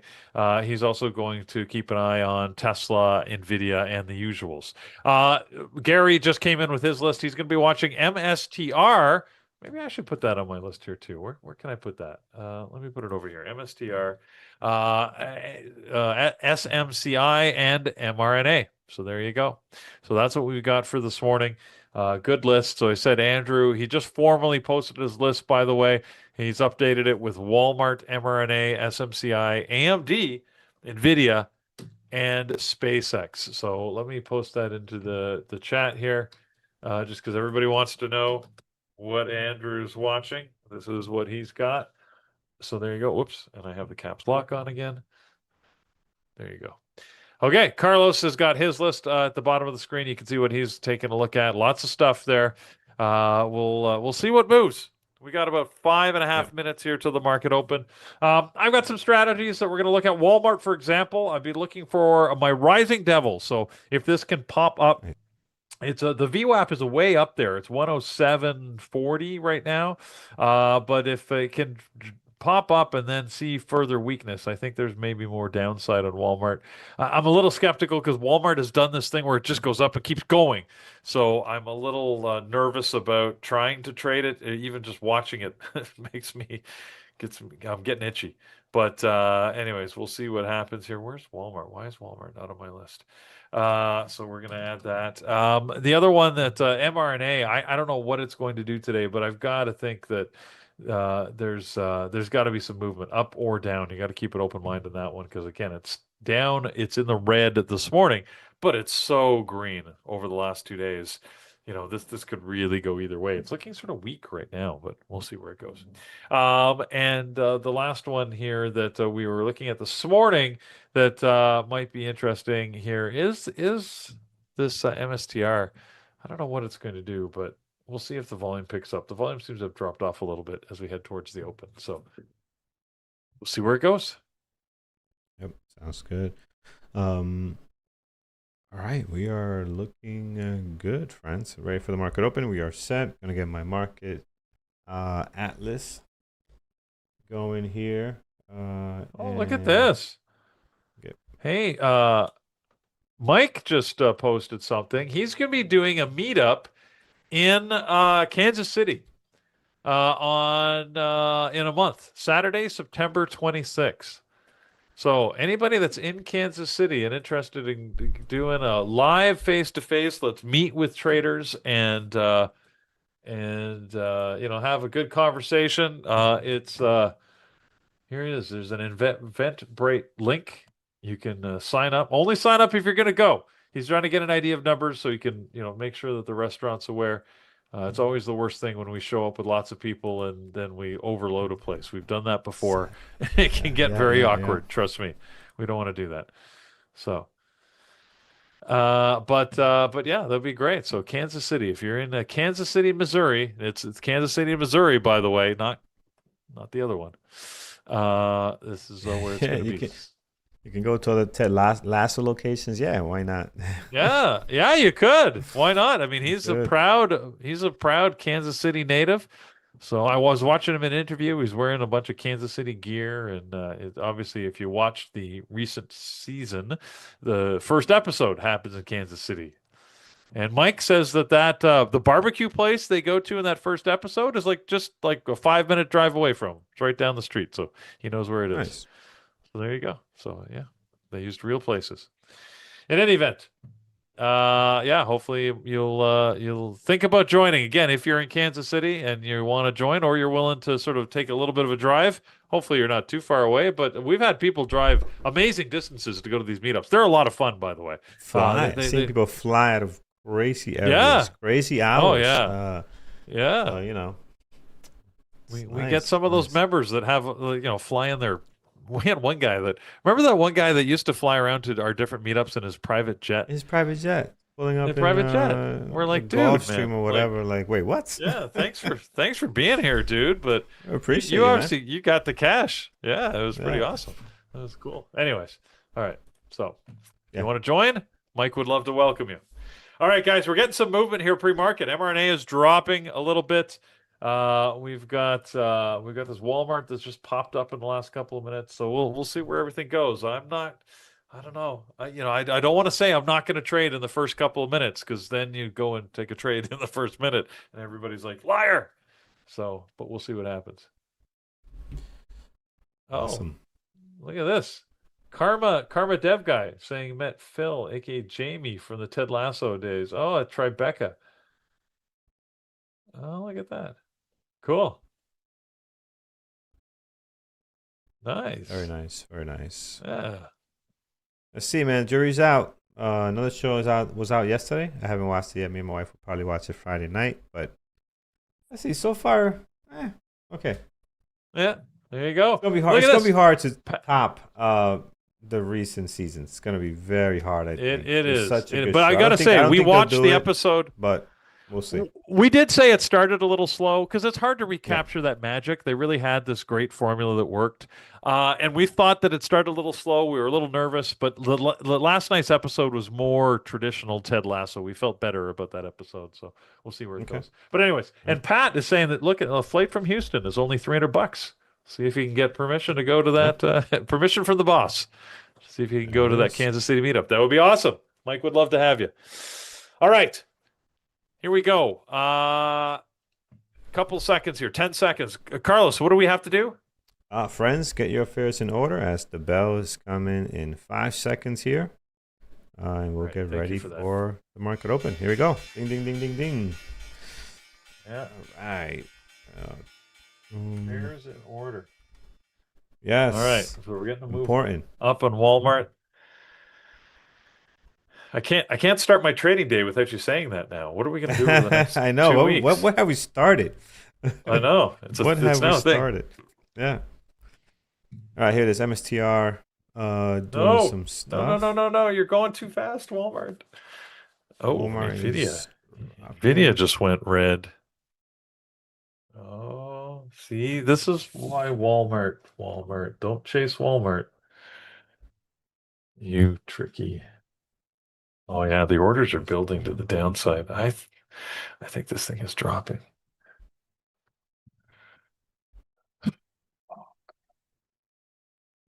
Good crowds. Looking at Walmart here as well. Oh no! I'm so nervous about trading Walmart. It has burnt me almost every time I've traded it. I'm scared of this stock. I really am. Like you're gonna get Why me. am I watching it? Just watch. Um, Yeah, it's gonna get me. It's gonna do it again. Well, we're getting a pullback here. This could be a good entry for a breakdown. Because you're right, man. All the orders are to the downside. And it doesn't move a lot. Like we could put a stop at, I'll put like, let's see how high we get. Maybe a 40-cent stop, 106. Let's see, Peter. I think it's now or never, man. I'm going in. Oh, horrible entry, but I'm in. I'm in. Oh. I'm in. No, Peter, jump in, Peter. no, it's too late Peter. now. Look at that. I Oh, can't chase Peter. that. That's too low. I should have And got I in got a when it was bad at entry. it I was got a at bad entry, yeah. 106, and I could have got in there, and I was just like, I can't. I couldn't. What's the Uh, spread on this thing? Why such a bad I see fill? only. Well, it's going between about 5 and 15 cents. Yeah. Yeah, that was a bad fill because I hit the button like here, above here easily, and got filled. We're all the way at the bottom. So, Peter, get in. We're going down to 104, Peter. Let's see. Hoping we'll go down to 104. I never know. But hey, if people can figure out what's billions of miles away, I could figure out what's right in front of my screens. Why not? Come on. Let the science do the mathing. uh, Sure you can. I have faith in you, Carlos. Oh my goodness. All right, let's see. 104. Don't like it. Doug Jane, yes, Walmart. Well, that's what I was looking at it for a rising devil, and it did it. It did move up It did. to Yeah, the VWAP and then dropped, right? So it just did it too quickly for me. I wasn't ready for it that early, and I said because I was so nervous on Walmart, I wanted to see, frankly, more confirmation than was reasonable. So I cost yeah, myself the opportunity. I said I had the entry lined up at 106, a little bit over 106, and that would have put me in a good state for this. I could have already taken a partial and then just hang on, but I'm not in it. So what are you going to do, right? Let's see. 104. So we're looking for 47,000 shares down there, but it's struggling. There's nothing up here, Walmart. Why Yeah. are we going up? Struggling to go lower. Got to remember. I think this is my belief. Walmart's got a lot of institutional holders, and they don't show their Yeah, hand, so you're not going to see them on the order book. And they play with this thing. Like you said, all the yeah, orders are to the downside. I mean, I see them all down at 104. Well, every dollar, 104, 103, yep, 102, right? There's a whole lot of orders at 99. But in the end, look at this thing. It's crawling higher. Like yeah, yeah. it's Yeah, let's see here.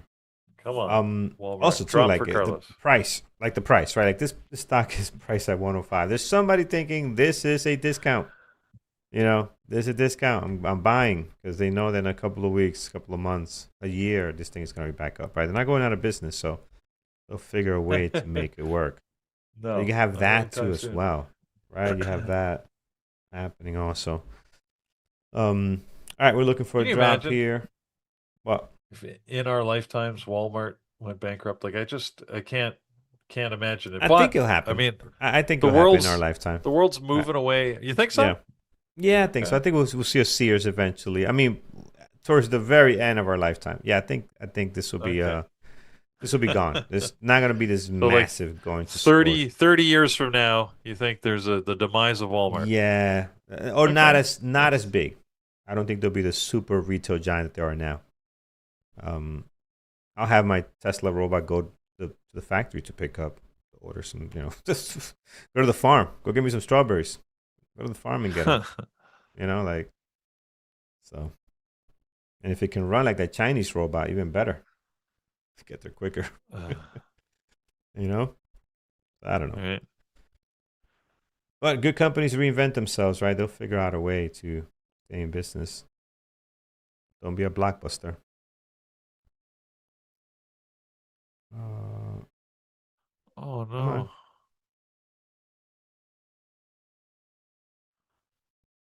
Still in Walmart, friends, looking for that 104, but it's pulling away. Feels like it wants to come lower and retest, but it is not doing that. SKHY did take off. MSTR, big drop. Didn't give us an opportunity to join on that one. And what else I have? mRNA. mRNA. What is mRNA up to? mRNA. Yeah, I don't see anything here. All right, Walmart. I'm getting out of Walmart here. So we are out of Walmart. Didn't sell off. Um, we'll come back to that. But I'm looking at what else we have. Oh no, I'm so sad for that. Yeah. What happened? Uh, Megan. Megan's dog passed away. Oh, that sucks. Age or No, cancer. oh damn. Yeah, dogs are like family members, man. It's crazy. It is crazy, crazy. SKHY. Not sure. MSTR. What does MSTR look like here? This thing going lower. How about our secondary list? NVIDIA. NVIDIA's taking off, guys. Your Pitbull is 12. What's like the most? Like 15, right? Like that's like 15. I know 12 is up there, right? What's the average? See, Um, this is why I don't chase Walmart. It does yeah, these yeah. things, man. It just aggravates me. I'm So out of I'm it, but just I I'm think happy it'll to be come on the back down sidelines here, on man. this one. Yeah, yep. All right. mRNA. Certainly mRNA is not doing the exciting things it was doing yesterday. No, yeah, I think it's gonna take it's taking a more relaxed approach. Still moving quite a bit. Like some of these moves are like $2, $3, but definitely Yeah. taking the quieter approach. All right, I'm thinking of retry on Walmart. Um, I wish the V up was closer. Would have been nicer, but I Yeah. think it might want to go retry that 105, 104. But it's Walmart, man. It's a tough trade. Good thing it doesn't move a whole lot. All right, let's try one more time. So I'm short again on Walmart. Let's see if we can get dropped to. I mean, this looks so great. Like we It does should look hit good. 105. We should hit Yeah. 104.50. There's no reason why we cannot get down here. Besides this stock being this stock, and it moves like a nicey stock too. By the way, it moves like a just moves like a Nasdaq ticker. The other one I like is MSTR. SKHY took off. Oh, that was a good trade. Walmart. MRNA. And Baba's nothing. Garbage. SGLY. Ooh, look at the sell-off right before the market opened. Down to $4. Ouch. Ouch, ouch, ouch. So careful on that one, friends. It's messy. Not really tradable. MRVL. NVIDIA. And Walmart's got on the screen here. It's coming down again to 105. Let's see if it can break through that. Here's the market atlas. 37,000. I mean, it's just so stacked to the bottom. I see why I wouldn't trade the stock. Any other ticker would have been already testing some of these levels, but this stock is just is different. It really is different. Come on, Walmart. Do it for Carlos. Can barely get down there. It is struggling. So there's 105. I'm looking at, yeah, okay, I got the market atlas for you guys. So this 105 we're trying to get through.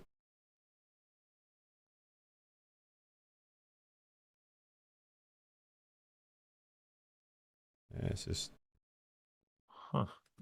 let's not punch through it.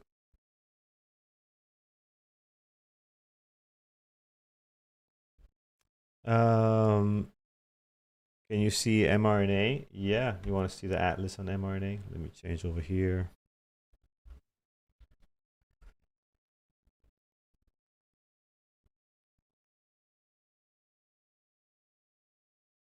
Okay, there we go. We punched through 105.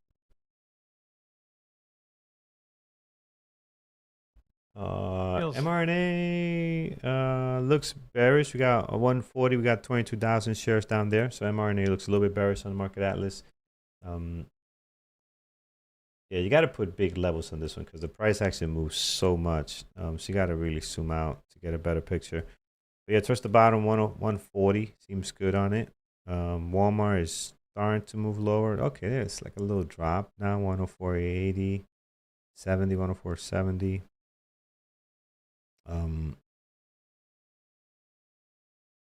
Let's see if we can get the drop here.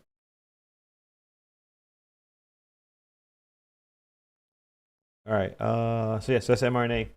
That's what you have there. So it looks bearish, nothing like yesterday, obviously. All right, so we went through 105 on Walmart. 104.50. Again, it doesn't move a lot. 50 cents here. I would love that 104. Oh, there you go. There you go, Carlos. Finally. There's a drop, yeah. There's a drop. Now we're acting the way we should. Haven't taken a partial yet. I'm doing the John. For those that don't know, if you're joining us for the first time, John does not believe in partials, right? He likes it. Does not. Get in your all trade, in, all out. Get the target in and out. That's it. Whatever happens after that, you know, it's none of your business, basically. So he says, you know. Is my camera frozen all this time? No, I see you. Oh, was it frozen? I didn't even notice. I don't know. Looking at charts. I don't think it was, but again. All right, here's the big moment of truth for Walmart. Can you break this and get 104? I will gladly do something there. John is watching. Jeff in the comments says Sean just said my camera was frozen. That's what made me look at it. Jeff said Peter looks like he's trying to fight me right now. I'm sorry, man. I'm not trying to fight anybody. I don't want to fight anybody. Here we go. Come on. 104. I've never been in 42,000 shares. I've never been in a fight in my life. Yeah, I haven't been in many fights. Been in many heated situations. Oh. I don't think I don't think. I know for sure. I've never been in a fight in my entire life. That's good. That's a good thing. Not bad. I guess so. Not bad. That's such a Fight Club thing to say. That's right. I can't admit it because you know what the first rule is. Yeah. Ain't like the first and second rule, right? Yeah. What's the second rule? See the first rule. Yeah. Yeah. There it is. All right, Carlos, come on. Let's go Walmart. Do it for Carlos. Come on. Oh, it's getting some support here. Yeah. I think 104 is too. Yeah. It's too much. I think I'm asking for too much. I don't know. There's a bunch of big orders there. I mean, it should be able to get there. I'm just gonna take one. I don't trust this stock to actually go lower, or do it easily. I can't. Look, I can't blame you. I'm not in it because I don't trust it. Yeah. So I'm gonna take. Well, Andrew's certainly not having the day he had yesterday. He tried NVIDIA. It looks like he got stopped out on that. He's now trying SMCI. We're not seeing a lot of big movements here, so it's market's tired. I mean, we have had market's tired. An incredible week. An incredible week. I mean, there's so much opportunities compared to like last week and the week before. I mean, last week was good too, but this week has been amazing. It's really been nice. So I think the market says, okay, let's relax a little bit. All right, I took some off. It's just I don't trust this stock to actually get down to 104. It does great, but I did not partial. I took some risk off, John. That's what I did. I took some risk off. That's the responsible thing to do. I took some risk off, right? I'm not gonna use the word partial anymore. I'm taking some risk off here. That's what I'm doing. All right, let's see if we can get the drop.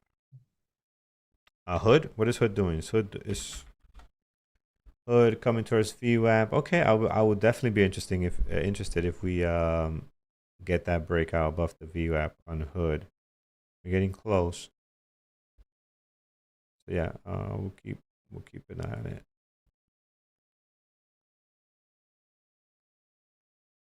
All right, Walmart. Now to John's part, I think we could come to an understanding. All right. I think that you should have your target, right? Wait for your target. And if you don't want to get everything out, right? At least have a plan, right? For example, you take some off of your target, see if you get lucky and get some more. But then don't let it go past a certain amount. I know Peter does this, right? Don't let it go past this amount, you're out.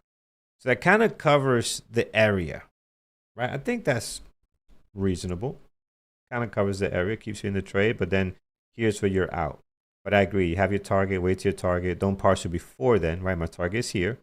Got to my target, taking some risk off, but then have a buffer where you're not letting it go over a certain amount. I don't know what that, I'm just drawing lines. I don't know what that percentage is or amount is. But yeah, get to your target where you say, okay, this which I try to do, get to your target where you say this is where this trade now becomes survivable, meaning, hey, here's your stop loss. You're getting 2 to 1. You at least make the math work for this, right? You tried it. Love it, John. Love it. Love it. Oh, man. All right. The math is saying lower. The charts are saying maybe not. Let's see who's going to win. So short Walmart. This 104 is becoming a bit of a problem. We do have some orders down here. We have orders even lower. At 103, we have 31,000 shares. But Amazon does not seem to want to go below 9, 10% lower on the gap down today. So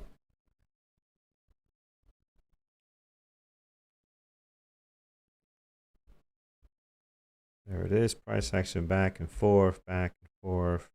Okay. Another shot at the 104 again. Let's see if Pac-Man comes out to play today. Let's see. He's trying. He's trying. Friends, if you haven't done so already, hit that thumbs up over on YouTube. We appreciate it. It does help out the channel a ton. And we still have a free monthly account, elite monthly membership that we can give away to a winner today. So if we get to 500 likes, we'll definitely give that away today, as we are short Walmart. And man, that 104 is holding strong.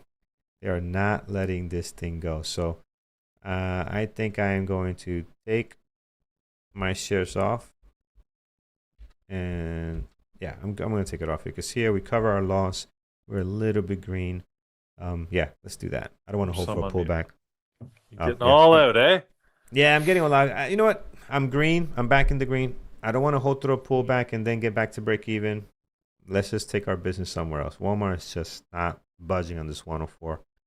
At least not now. And it's not worth going back break even or red for the day. So we'll keep our green here. All right.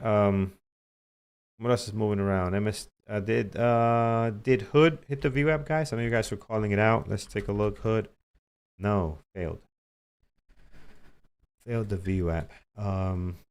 Walmart. Not sure what it's doing. It's just nasty. MRNA. Ours, our good buddy from yesterday. Flat.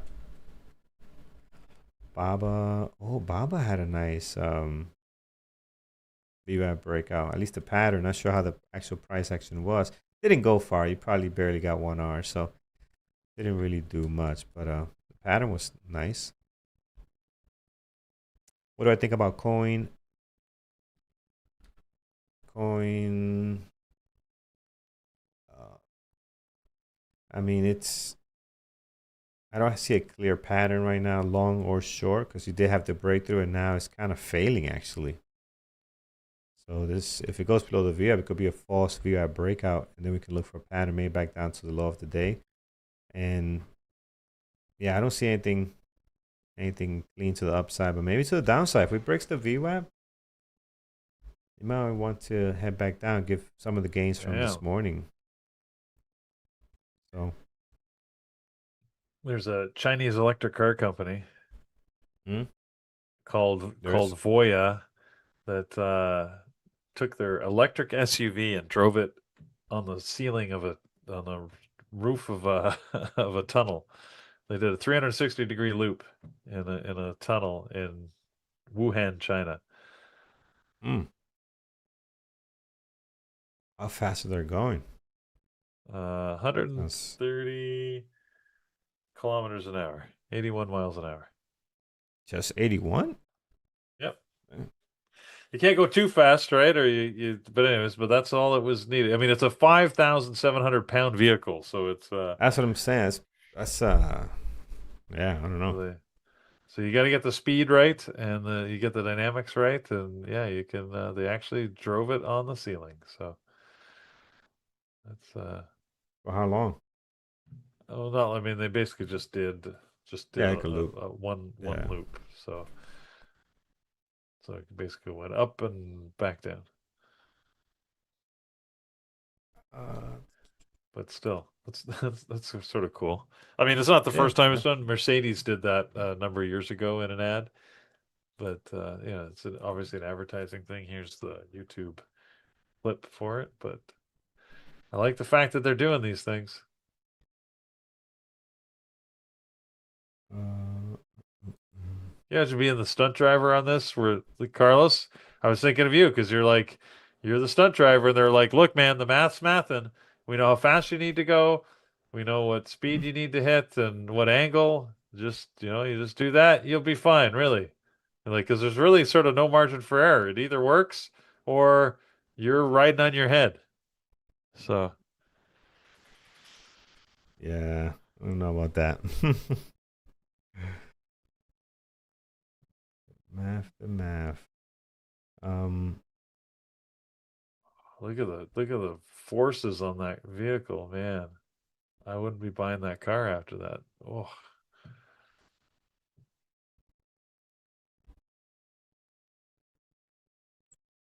wow.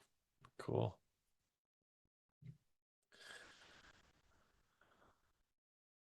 and not a great I had an awesome day like yesterday, I gotta say. Um,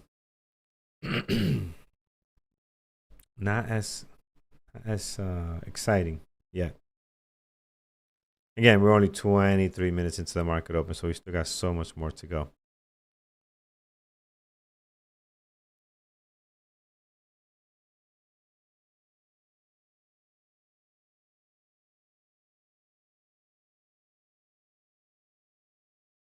Uh,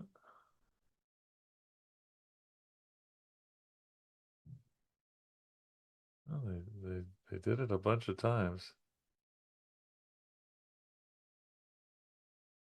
Oh, And the purpose, right? Because who's gonna do it? I guess it's a good ad. It's like the Range Rover going over all the steps, right? Yeah, Walmart. Thank you so yeah. much for being such a team player. We appreciate you. That's why I don't go to your stores. Because you trade horrible. Oh, look at this drop. You know what? Atlas was right. See, 104. this Atlas is was why right. Walmart. I mean, look, you could have stayed in it. Walmart is a tough one. I find It I is. find it difficult. Yeah. I'm just as Yeah. happy to have watched you in that. Look, finally it got to 104. Let's see if it breaks down. This orders to 103. I think it'll go lower to 103 if it wants to Yeah, follow the market atlas. yeah. But, jeez, man.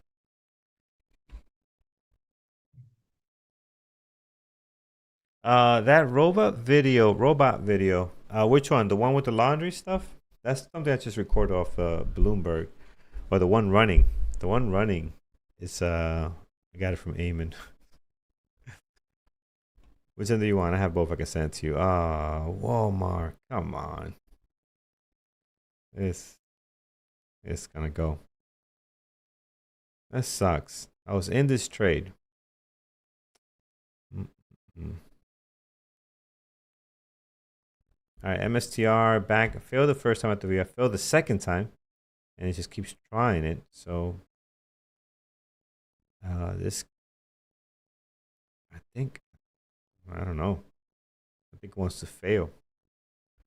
It cannot keep making a new high every time. The higher peaks are lower than the previous ones.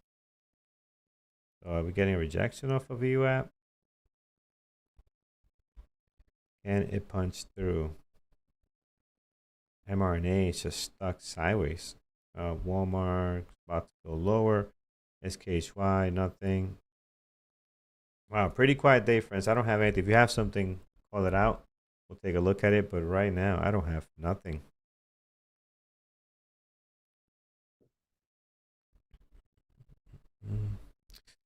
Uh,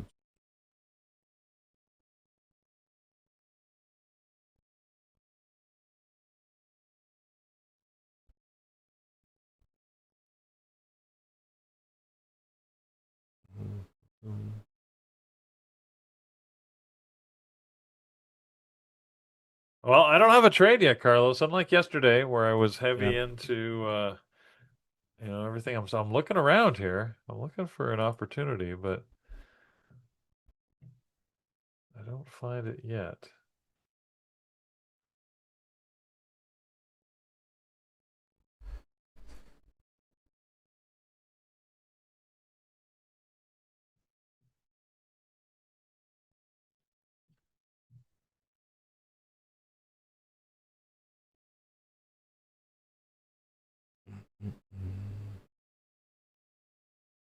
Oh, so is this fake, John? You're saying? John's saying your video is fake. The video's fake? I don't think so. The video of the car. There's other like raw footage of it that shows it's Oh. I mean, I don't know. Anything can be generated with AI these days, but I'm pretty sure Yeah. it's real. I mean, it's just a marketing stunt, anyways. Yeah. Am Yeah. I going to buy a Nobody's car doing because I that in can the drive Lincoln it? Tunnel. Yeah. Yeah, but exactly. Like I'm going to try and flip a flip a car. That doesn't seem like a good plan. Let me drive it on the ceiling of the tunnel. Oh wait, John sent me something here.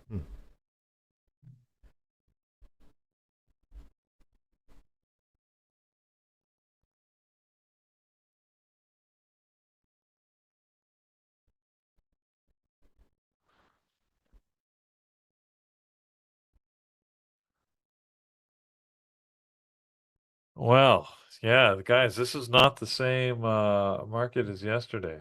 So,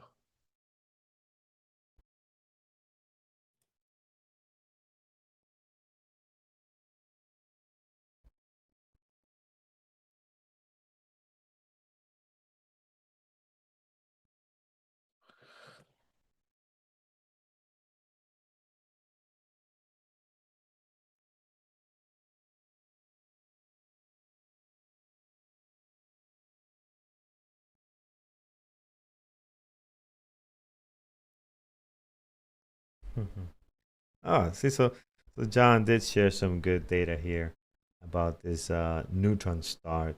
They have one piece of the information, but not the other that they can actually calculate accurately what the weight is. They're missing how the gravity, what the material is inside of this matter, whatever it is. So they're just assuming. Again, I don't have no problem with science assuming, but just let me know you're assuming. Don't tell me that this is what it is. Thank you, John. I appreciate that. John doing some research on the back end. Oh my goodness. One word could fix all of this. We think. Just put that in there. We think. And everybody's happy. All right, Walmart did hit 103.70. Did pull back a bit here, but it's slowly grinding its way lower. Now you're starting to see some orders at 105 that we did not see before. How did SpaceX do? I didn't even look at SpaceX today. SpaceX had a nice little short here. So very good.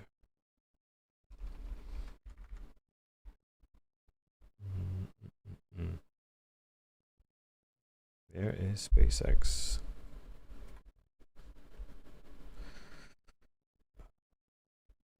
MSTR rejecting VWAP.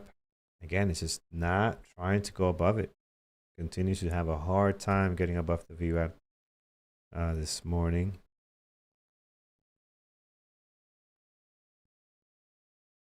Don't necessarily want to short it, but there could be an opportunity for that. Let's see what the Atlas looks like on it. It's all over the place. There's no defined area because you got 9 down here, you got 7 down here, downs on both ends of the field. So in the middle is pretty light on both ends. So you really can't tell where it wants to go. And then that's you have the VWAP. It's kind of stuck there. No real indication. Pattern wise, seems like it wants to reject and go lower based on the pattern, but the data is pretty even when it comes to what the demand looks like. Should I hold my long term on SanDisk? I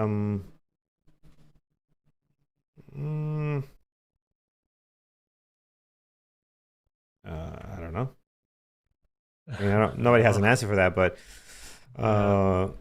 is this a company that's going to survive this this massive move higher, right? I mean, listen, if you're in under 200, yes, I can tell you right now, hold. If you're near the top here, I don't know. Yeah. And is this it? Sketchier. And is this it, right? Is this it? Is it 2,400? Does it become $1,000 stock, $800 stock, right? Still great. Still great from what it came from. It came from like, at this point, looks like 0 in September. Darn it. Right? SpaceX, Carlos. Yeah, SpaceX doing some stuff. Well, we missed the move earlier. It was a great move from VWAP. I wasn't paying close enough attention to it. We missed it because of Walmart. Well, I didn't have it on my list today. Yeah. Damn Walmart. See, Walmart did it to me again. Yeah. Even indirectly, Walmart screwed you somehow. I can't blame Walmart. That's my own fault. I should have been paying more attention. Oh man.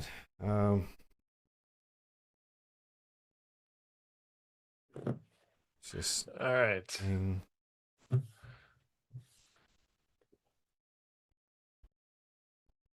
Yeah, I don't see anything I love, friends. So it's a slower type day.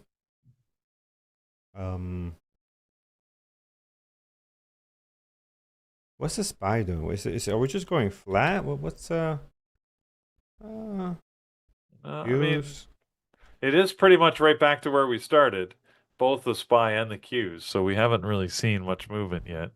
I mean, it's early. We're only 34 minutes into this market, but it's quiet so far. Yeah.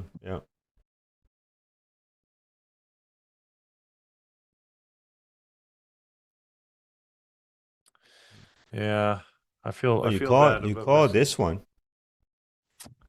Which you one? You called the SLGY earlier today when we were talking about the daily.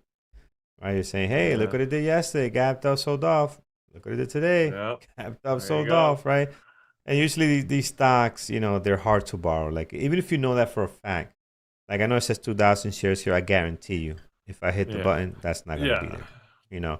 Not maybe you get 1 or 5 shares, but you're not gonna get a significant 500 shares on this. It's just not gonna happen. So because they know this is garbage. It's going back down to 0. But to get inventory, they know it's garbage. Everybody knows, but it just won't give you the shares for sure. But yeah, this is, even if we wanted to, we couldn't. MSTR.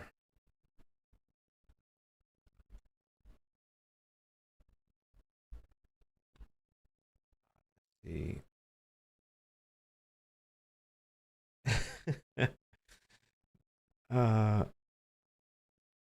This translation thing is interesting. So it says Ben is saying you have time. We do have time, but that's not what the translation. That's not what he wrote. He did not write you have time. He wrote Tempest AI, and somehow this got translated to you have time. I would love to know what language this is. Like, it should have a quotation here on what language is trying to translate this from. I think that will be interesting. Like the country, like the flag of the country. Well, no, because the country could have several languages.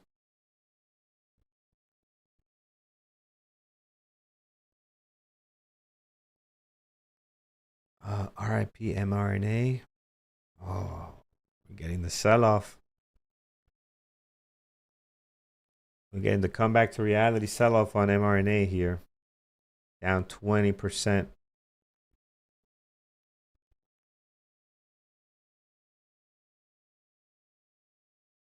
Tempest is Latin.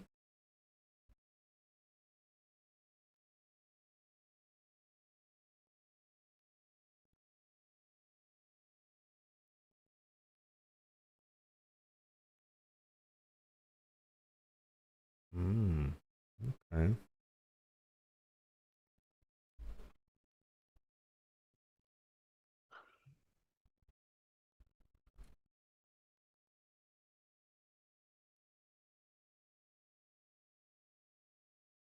Oh, I see what it did. Because AI is I tiempo. All right, so I see what it did. Okay, that makes sense. mRNA feeling some weakness here. Nice drop, 143 down to 136. That's a big drop. Still going, 135. Anyone short, guys? Anyone short mRNA? As it heads the other way.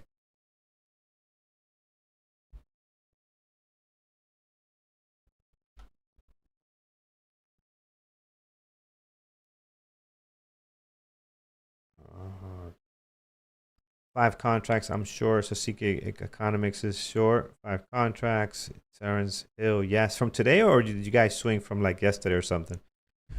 Didn't believe the hype, huh?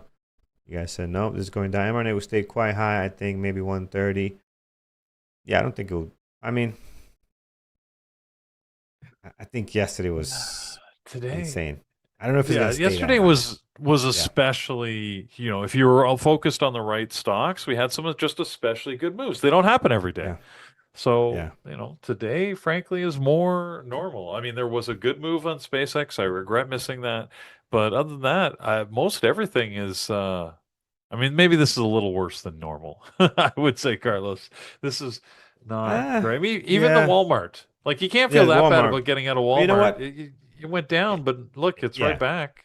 So yeah. it's Even not, Walmart's not. It's not great. I mean, but we expect this, right? We expect this out of yeah. Walmart. It's usually it does this every time. Even on earnings, right? It'll drop down to where it says, "Hey, this is the lowest we're gonna go." Then from there, what it ends up doing is going sideways. Just go sideways. Then it'll climb back up to 113. Actually, it's not a bad swing trade, man. This is not a bad swing trade. Um, this is not. I gotta see what Brian thinks about this swing trade. Long term, right? When I swing trade stuff, I only go long and I'll hold it to whenever it gets to my target. And I only do stocks that are big companies. We're not doing like 22 employee companies, like big stuff. You know, Walmart, American Airlines, United, stuff like that, like really big companies. So this is one of them. This falls in that criteria, and this daily does look interesting for a swing. And I think that's what happens too. I think these stocks, people, I think a lot, I'm not the only one that's doing this. A lot of people look at Walmart and say, hey, they're not going nowhere for another 30 years. Um, why not? We're at a discount. I don't know. What do you guys think about that? Not financial advice, but what do you guys think about a possible long term, couple of days, couple of weeks grab on this? Or are you guys already doing some of that with Walmart? Did you wake up this morning and say, oh, there's a discount, I'm buying?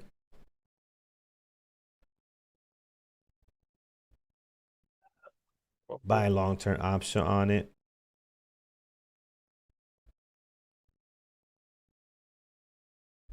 Yeah, Meta's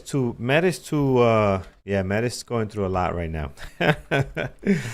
Yeah, Meta, if you do decide to buy this one, you gotta hold to some big downturns, potential big downturns, because Meta has some crazy swings, man.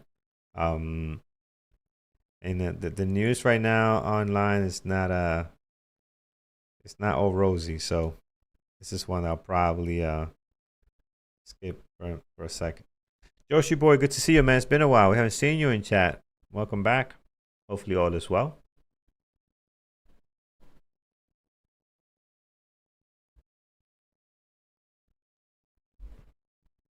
I don't think about it. Got a guy who does that for me.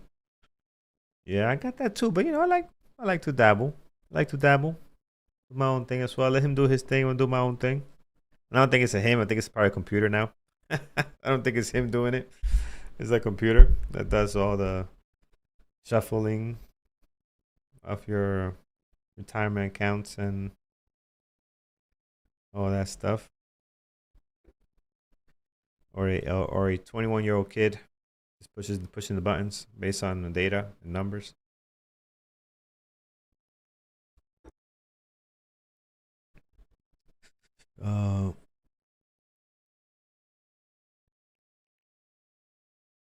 Walmart's not a good buy. P and 4P is a 40. It's too expensive. Ah, there you go.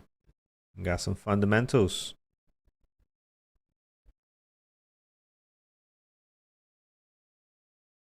Awesome, man. Yeah, we always this score is nice. We tried it before, but we were not as committed. I guess you got to commit. You got to commit to something. You gotta commit. You got to commit, man. And this score is not easy to commit to. Like, you got to learn it. You got to manage it. And we're like, eh. But it is the future of like community. Discord is just incredible. Forums. We have a forum on bearbletraders.com. I think there's some people that still go in there and send stuff, but there's some really good data there too. But it's just so, that's a thing of the past. Forums is a thing of the past. That's you can tell how old the company is if they have not innovated to Discord yet.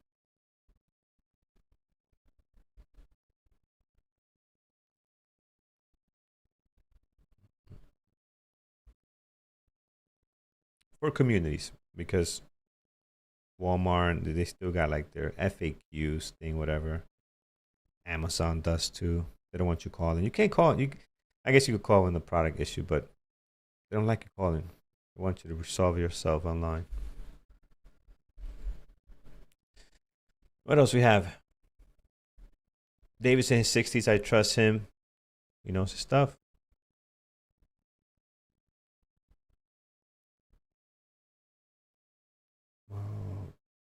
What do we have here?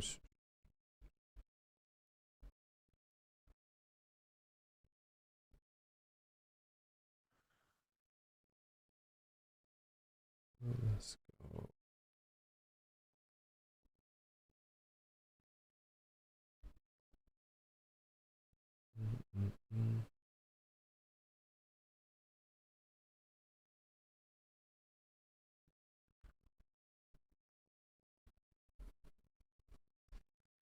All right. Let's see what else, friends. What else? Frank says Peter is thinking how to prove to Carlos that science is real. I think there's some miscommunication. I never said science is not real. Never said that. But there are some questionable things. You just don't believe in a lot of it. When it's out of your reach, when it's completely far out of your reach, something billions of miles away that you're looking through a scope and you already know what the density is and you don't know that, but you're estimating things that you have no clue on because you've never been there and probably never will, right? John sent me the article. They're missing a second piece of that information that is completely off. And we've seen it in history too. Like, there's some scientists coming out saying, maybe the Big Bang was not how it happened. Not saying that you have to go to the creation side of the world, believing in God and all that. But maybe that's not how it occurred, right? There's proof that maybe that's not how this happened, right? So I just think the further you are from it, distance or time, you think. You don't know. You think, right? Let's be clear on that. But they write these articles and these theses like they were there. Like they have videos, proof, documents. Like, no, you don't. You think, and based on what you think, this is what we think can happen. Okay, good. But you still think. No, don't write this like you don't know. And that's what gets to me. Like, come on. But distance, this is the thing. The further you are from time, the further you are from it, the less accurate your data is going to be. This is my thought.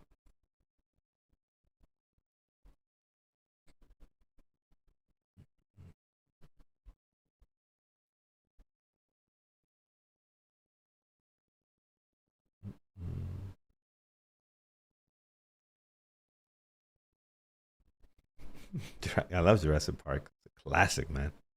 Love it. I believe in dinosaurs. We have actual bones. We have bones. We found them. We got them. But how do they know what they look like? Apparently, they've been completely wrong about things as they're learning new stuff. They are. They found that they don't look the way they look. Yeah. Well, they made up the skeletal features. I mean, how do you know they didn't have That's true. feathers? Or, because it's all gone. It's just you just have That's true. bones. Just yeah. Anyways. It's very interesting. It's a very interesting conversation, man. And you know, we are very curious beings. We are we are very curious creatures, and we like an answer for everything. Like I want to answer why my Walmart didn't drop down to 103, today. I want that answer. Why I'm didn't not it? gonna get it. I'm not gonna get it, but I want it. Yeah. And I could make up all kinds of stuff. Well, this and that. And one of them will hit, but it's not going to be accurate.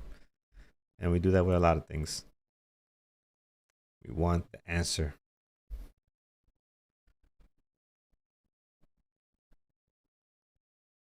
Giant chickens with teeth.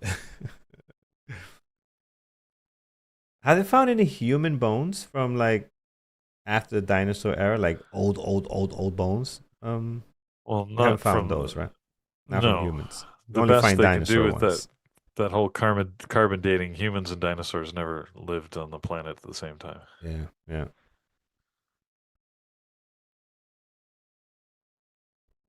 That would make sense.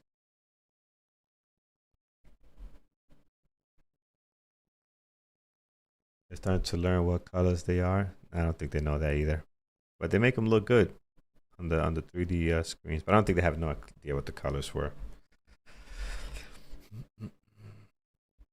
I think they look at just birds now and just say, "Oh, that bird looks like it'd be a good complex for a T-Rex." Just put some colors together. Why not? Look at crocodiles and say, "Hey, they seem like they have the same skin. This looks rough. Let's do this." Just make up stuff. MSTR did fail the VWAP, but man, this is so slow. Like I don't know how you survive this because we're talking about it here. Or maybe we just stop and let it play out. But man, this is so slow today. What is chat doing? Are they doing anything interesting? Because we have nothing that looks great. Are they in the same boat that we are? Just hunting. What's the deal in there? Let's hop in over and see what's Andrew. Is Brian back? What are those guys up to? Let's tap in to the room.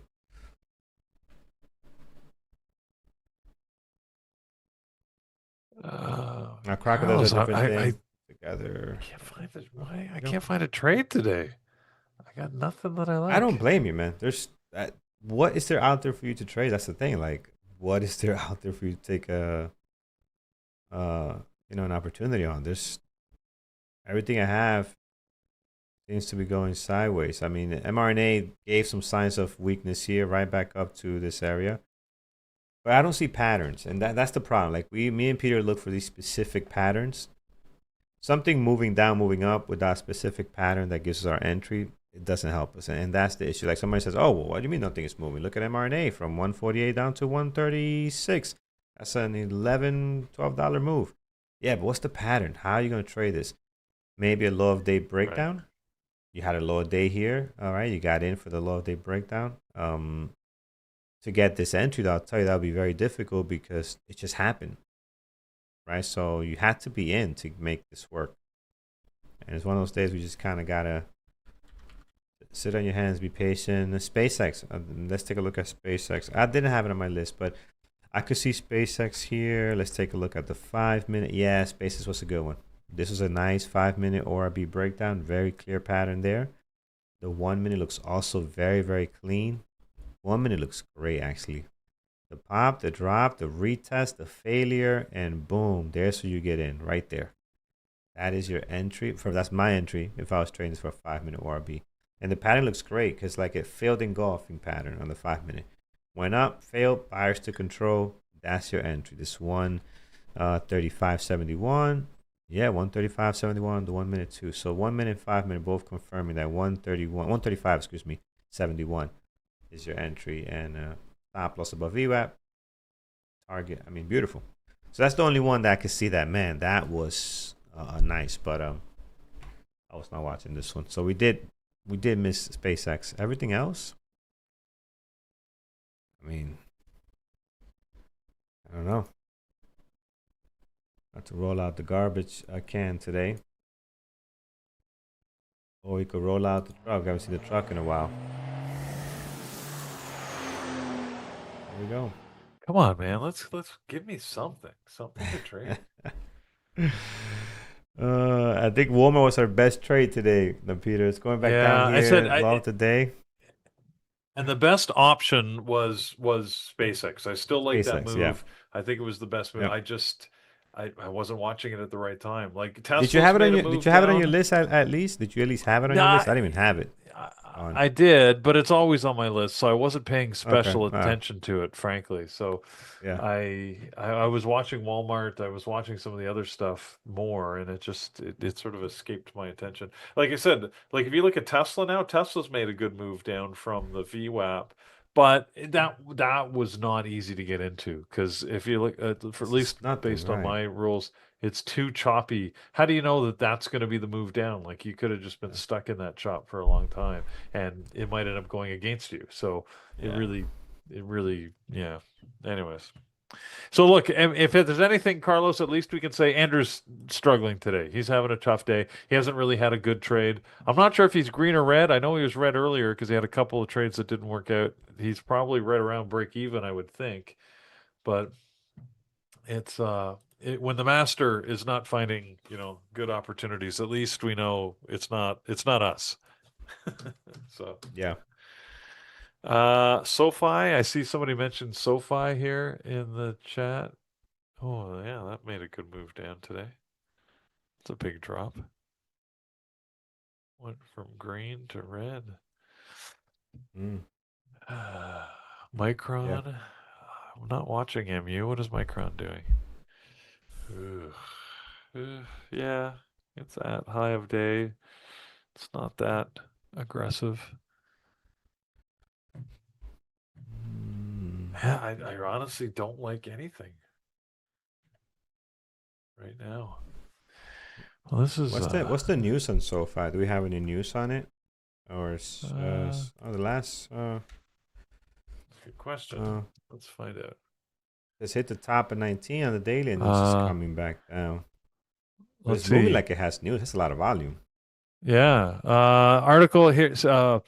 Moretta says that these technologies are doomed and that they're all going into the toilet. According to Carlos. What do they do? What do they do, by the way? They're all going to die. I don't even know what they do. What do these guys do? They provide small personal loans. They're one of these, these small financing companies that, like you can get little loans out of them. Oh, okay. Oh, look at that. So like for companies? Oh, personal, like for no, like personal us, loans, consumers. individuals. Okay. Yeah. Okay. Yeah. No, these will be around. These will be around because people are always going to need money. They're always going to want money. Yeah, but it can all be done for an AI bot. You don't need these companies anymore. You don't need yes. We just need the bank. We don't need a whole platform and consulting. We just need you can get a bank. You can get mortgages through them too, apparently.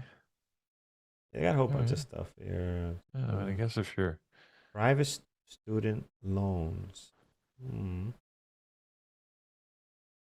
Okay. Well, the market's not loving them this morning. So how's tuition? Has the college tuition dropped, or is it going higher? What's going on there? I'm not there yet, I'm but sure it's. What's going on? Higher.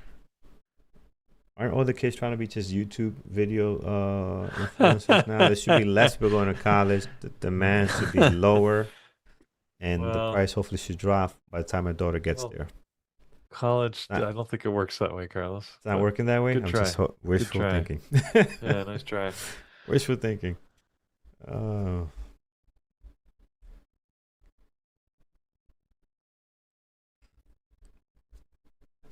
Such a I think, business. I think Pat is maybe being a little acerbic there. Tuition is super affordable, and we now live in a utopia. Mm. Uh, And nobody can read or add these days. TikTok is all that's available. uh, Yeah, it's it there is an attention deficit problem. I would yeah. agree. Like, and it's funny that Carlos, I was reading this article where they were like, there's shows that I like, but you get bored with in the short term. I don't know if that sounds familiar. So, like, what I noticed, my wife and I will be watching a show, and then we're both on our phones watching the show. And I'm like, and I'm Mm. either just playing a Mm. game or I'm doing I'm checking email or something, but it's in the middle of a show. So I'm like, well, if I like the show, why isn't it engaging enough that I should just be watching it? Like, clearly it's not challenging my brain. I don't have to pay attention. Mm. And I was reading this article. They're like a lot of especially the shows where you get like multi-season or these episodic things, they write them purposely because they're saying, well, we know people are going to be on their phones, so we write them where you repeat plot points and we make the action is slower essentially so that people can follow it when you're not fully paying attention. And I'm like, damn, like That doesn't make any. but that's I a mean, I problem get it. because That's it feeds worse. the problem. Yeah. It's worse, right? Like I'd Yeah. rather speed it up so that I'm fully engaged, and instead of making it six, 1 hour episodes that I've got to wade through, do it in 2 hours. I've got to admit, that's one thing I like about British TV generally and British shows. If you ever notice, like American shows, they always go like it's 6 or 8 or 12 episode seasons. I've noticed a lot of the British shows, they're like, look, man, we just want to tell a story. The story is going to take 4 episodes and we're done. That's it. Like, and Mm. it's whatever it is, however many, it may be 3 episodes. Like, there was one series with Idris Elba where he was a cop, where they had one season that was like 2 episodes long. And the next season was 6 episodes long. I'm like, 2 episodes? That's the whole season? But they're like, I guess they were like, that's how long the story took to tell. We're done. I'm like, okay, man, Yeah. I got to respect that. Thank you Yeah. for not wasting my time. All right. Not dragging it out. Yeah. Yeah, not dragging it out. You got to fill all the, extra time because you got to produce 8 or 12 episodes, Anyways, that's just me, but yeah, there was a It's movie of that show. it's Frank, do you wild, remember what man. that show was Wild. called? Luther. Thank you. Yeah, Luther. If you go look at Luther, let me call it up here. We'll tell you. It's such a weird. It's just a weird show compared to almost anything else out there. I thought it was pretty good, and the movie didn't actually resemble the show a lot. I felt, but if you look at the episodes, there's like 6 episodes in the first season. There's hold on here. Stop it. Um, 6 episodes in the first season, 4 episodes in the second season, 4 episodes in the third season, 2 episodes in the fourth season, and then 4 episodes in the fifth season. So they were like, Mm. they were just telling a story, man. They didn't care. It only took 2 episodes to tell it in season 4. That's it. We're out. Anyways. Wow. Yeah, cartoons are a big difference. Me and my kids, we still watch. We go back watching Tom and Jerry, and there's no talking. The newer ones talk, but the older ones, there's no talking. Some of the material is questionable. Like they're like, okay, yeah, that cannot get away now on TV. You will get canceled, my friend. But now, Tom and Jerry, classic. It was so entertaining. There's no talking at all. There's no dialogue, but you still are cracking up. My kids understand it. I understand it. And it's just awesome. But they figure out they were the first to kind of do some of the short stuff because it's like one episode has maybe 4 different short stories of them trying to kill each other, and it's nice, short points to quick, and then go to the next one. Then, but it's just awesome, timeless. It really is timeless. I love it. Um, but yeah, that's a shame, Pierre. That's what they're going with. That's horrible. It's actually backwards. My wife likes to get on the phone, and when she does, I pause the show. I'm pausing it. I want to wait till you're done because I know what's going to happen. Something's going to happen later down the line, and then you're going to ask me. And I don't like talking when I'm watching TV. I'm not talking. I like to, but she's a talker, So you got to learn how to work with your partner. So what I do is I know she's talking, just reacting. She's not really asking me. So when she talks, I'm like, All right. mm-hmm. She's just reacting to the TV. I don't react to the TV. I might laugh, but I don't talk to the TV. She talks to the TV. Oh, why did they do that? I'm like, well. Yeah. So there's people like that. It's so funny. Sports is a different story, but shows is I'm not talking to the TV. That happened to me last night where my wife was like, we were watching the Ted Lasso episode, and the two color commentary people are actual color commentary. Like they did the color commentary during the FIFA World Cup, the last Women's World Cup. So my wife's like, she's like, hey, they're the real commentator. I can't remember their names, but they're like actual, commentators, and they're doing and she's busy, and I'm like, I said, okay, it's great. And then like we missed the next 3 minutes of the show, and she's like, what happened? What just happened there? I'm like, I don't know, because you were talking.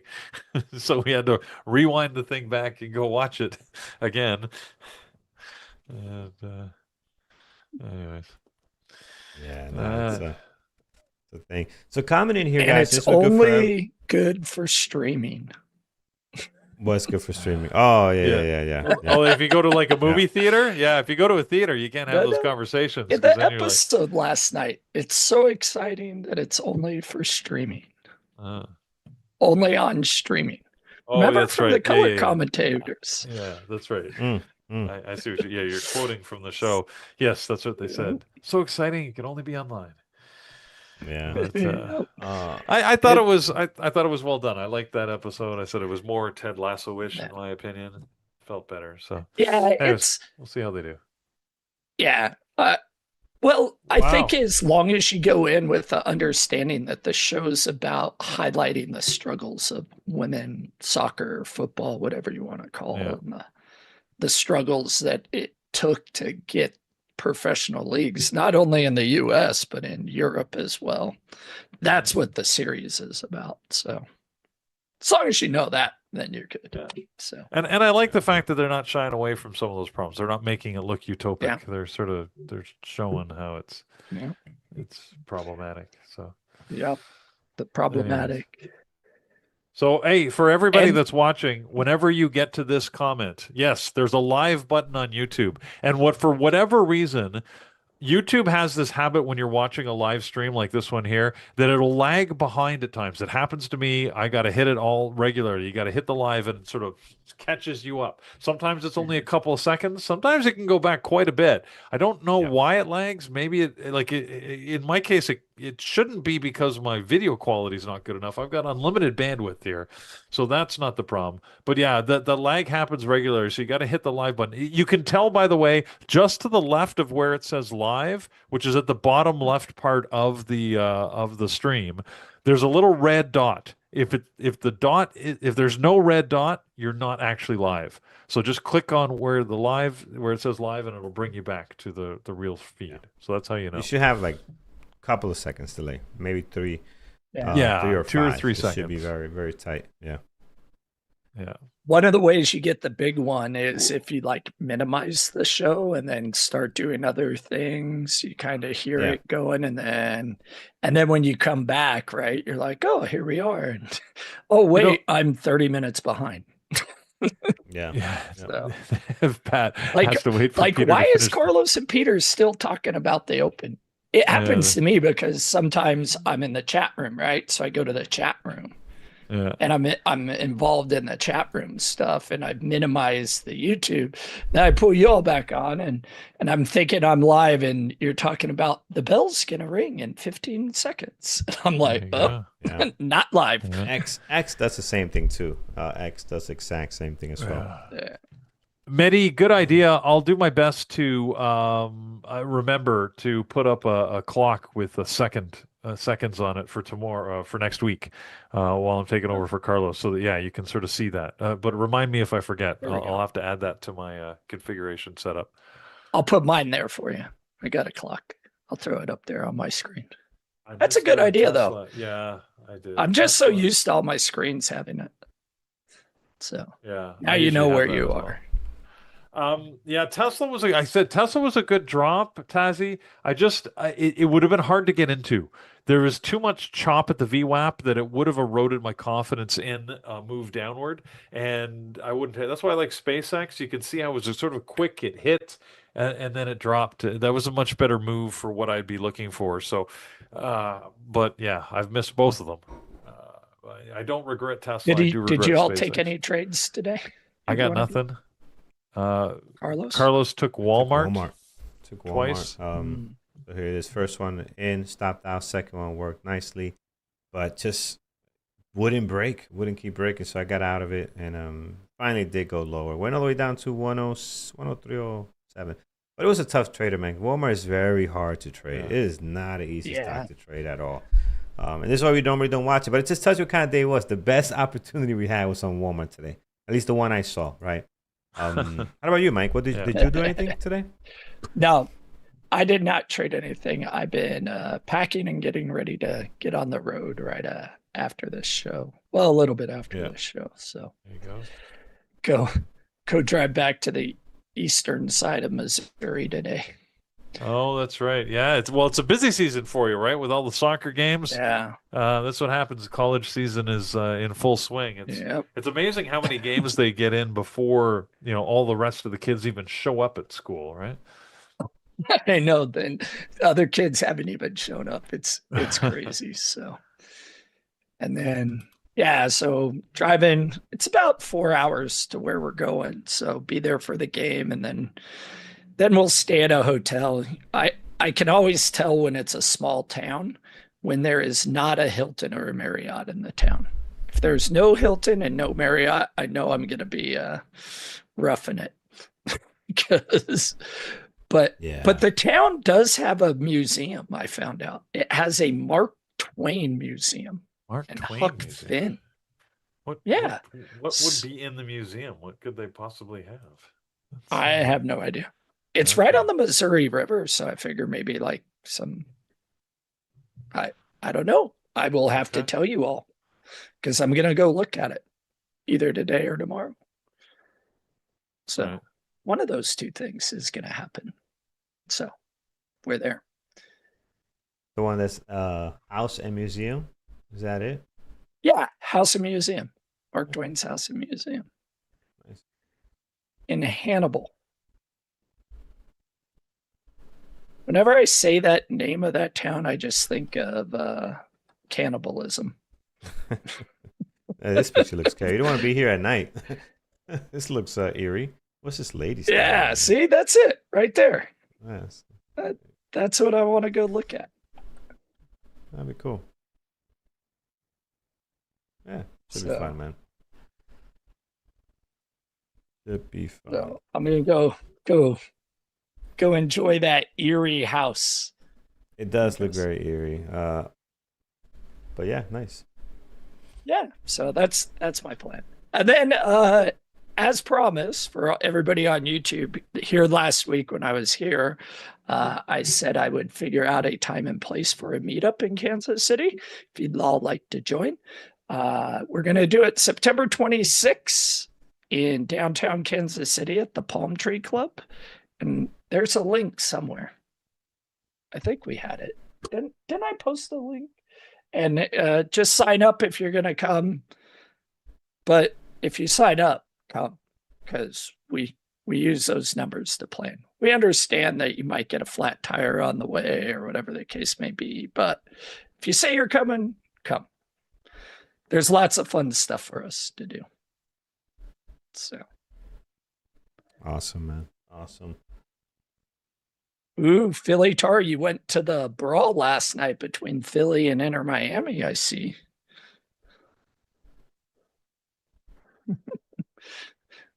Messi too was playing, but yeah. High emotions last night, I hear, in that game.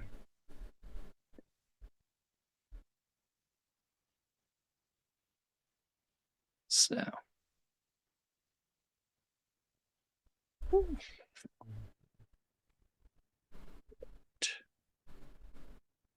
Fluffy. You know what me and my wife do? on these long trips, instead of listening to music, we listen to comedy shows that are on like Netflix and Prime and HBO and the different series. It's amazing when you listen to an older comedy show that was filmed in like 2018, the jokes that happened in 2018 versus the jokes of the same comedian that are going on here in 2026, right? You're like, Yeah, it's a big difference. I'm always noticing that, man. Such a big difference. Oh, we're so soft. We're so entertaining. Soft. Even me and my wife, we like to watch the Kings of Comedy. No, not the Kings of Comedy. The Kings of that was good too. But the other show, the Kings of Queens with the guy from Brooklyn. Kings of Queens. I gotta look up this show. I'm butchering the show, but it's a series and they went on for a while. Kings of Queens, is that what it is? Yeah, Kings of Queens. That's the name. King of Queens. Yeah. Dude, it's so. We went back and we started watching like the first episode, either on Peacock or I don't know where. I think it's Peacock. Doug, yes, awesome. Kevin James, amazing. And you watch the first episode, you're like, you get away with that shit? Like, you get away with that on TV? How did we let that happen? Like, you do that now. And a lot of these shows are like that. Like Martin Lawrence. What? Martin Lawrence's show? You can't watch that on TV now. Canceled the show episode 1. You're canceled. And all these shows that we love, man, it's like, oh no. This is this now. Oh, this is that. I'm like, really? We had so much fun with this when we're younger. And yeah, man, you're right, Mike. You can't say it. Can't say that. Can't say this. Oh, this is gonna offend some whale in the Free Willy show. I don't know. It's just wow. Go watch Eddie Murphy, any of the Beverly Hills Cops or 48-hour movies. You'll really be like, whoa. Really? There's some though. I watched a cop show from the 80s, a movie a little while back, and oh my God, just a casual way, just like the guy was beating his wife, and it wasn't even like it was just in the background. Like it was just like, yeah, whatever. Like anyway, it was just crazy to watch, and you're like, what the hell is happening? It was one of these where it just shows how values and expectations have changed in the last little while. Anyways, it was just. I mean, some of it's good. Some of it's good. But it's like, man, where's the sense of humor in some of this stuff? Richard Living Pryor. Color. I love watching Living Color. That was one of my favorite late night shows in Living Color. Man, with the Wayne brothers. Oh, what a great. But yeah, I don't think that one would survive either. Eddie Murphy with was it Delirious? Oh my goodness, this guy is like, if you haven't watched a stand-up comedy from Eddie Murphy, this guy is hilarious. But yeah, you can't just don't watch it with your kids. Yeah, you can't watch it with your kids. Yeah. But parental guidance warning. Yep. So. Wild. Yeah. Time has changed. Some for the better, some for the I'm not sure. We'll just leave it at that. Here we go, back up on the SPY. SPY getting back up to the highs for the day. Interesting to see if we can get back above 767. That was the swing low or the break of change of character line that we had for the SPY. So that will be interesting to see if we can get that. If you look at my screen, you can see it on the daily. This is that swing low we created. Here, we tested here, pushed up yesterday, opened up below, and now we're trying to get above it. So, which might bode well. My only problem is if I get into a trade right now, I'll be managing it on my phone while I drive. And that's never fun. Because then my wife gets mad because I'm asking her to type everything. She's like, "Ma, be quiet."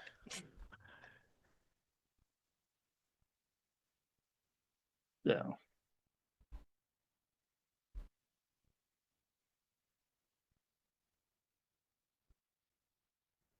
And big bounce, big recovery, right back up here to this 767 level, which it corresponds with 713.50 on the MES. So 77.13.50. So we will see what it does here. My wife is absolutely fun.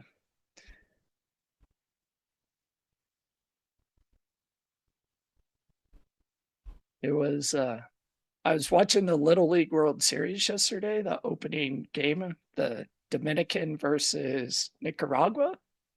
Yeah, so it was a game from Santiago, the team from Santiago. Oh, nice. And when it's Little League World Series, they always show the parents, right? When something big happens. The kid goes and then the camera turns to the parents. And man, when the DR would do something, the fans and the craziness, it was just like the World Series Classic, right? Where the fans are just going crazy. You see them yelling, screaming, big signs. And I turned to my wife and I go, now I know where you get it when you're at the soccer games. Yeah. Oh, yeah. Because she cannot, I love her to death, but she cannot sit and watch a game quiet. Like, it's impossible. It doesn't matter if it's on TV, if it's in person. If she cares about the team, she believes that the team can hear her through the TV or from the 18th row in the stadium. Yep. It's on her But if they lose. it is, So she knows that she's got to. Yeah. It's so fun, though. It's entertaining. All the parents love it. So, yeah, Except the other team's jumping. parents. They don't love it, but her bench Yeah, does. the other teams don't. But You had my to see wife's her in from her the natural, DR. natural environment, Mike, to understand where it comes from, right? Yep, I had It's to. like- I was like, It's like watching a woman with her mother, and sometimes you're like, oh, I get it now. Sometimes you don't want to voice that out loud, by the way, but that's my wife at home versus my wife when we're in the DR with her mother, right. Two different beings. Two completely different species. Yeah. I'm like, why is it that you can't put the dirty dishes in the dishwasher like you do at your parents' house here? Because I have you. I'm like, I get it. I get it now. Hey, Andrew, how you doing?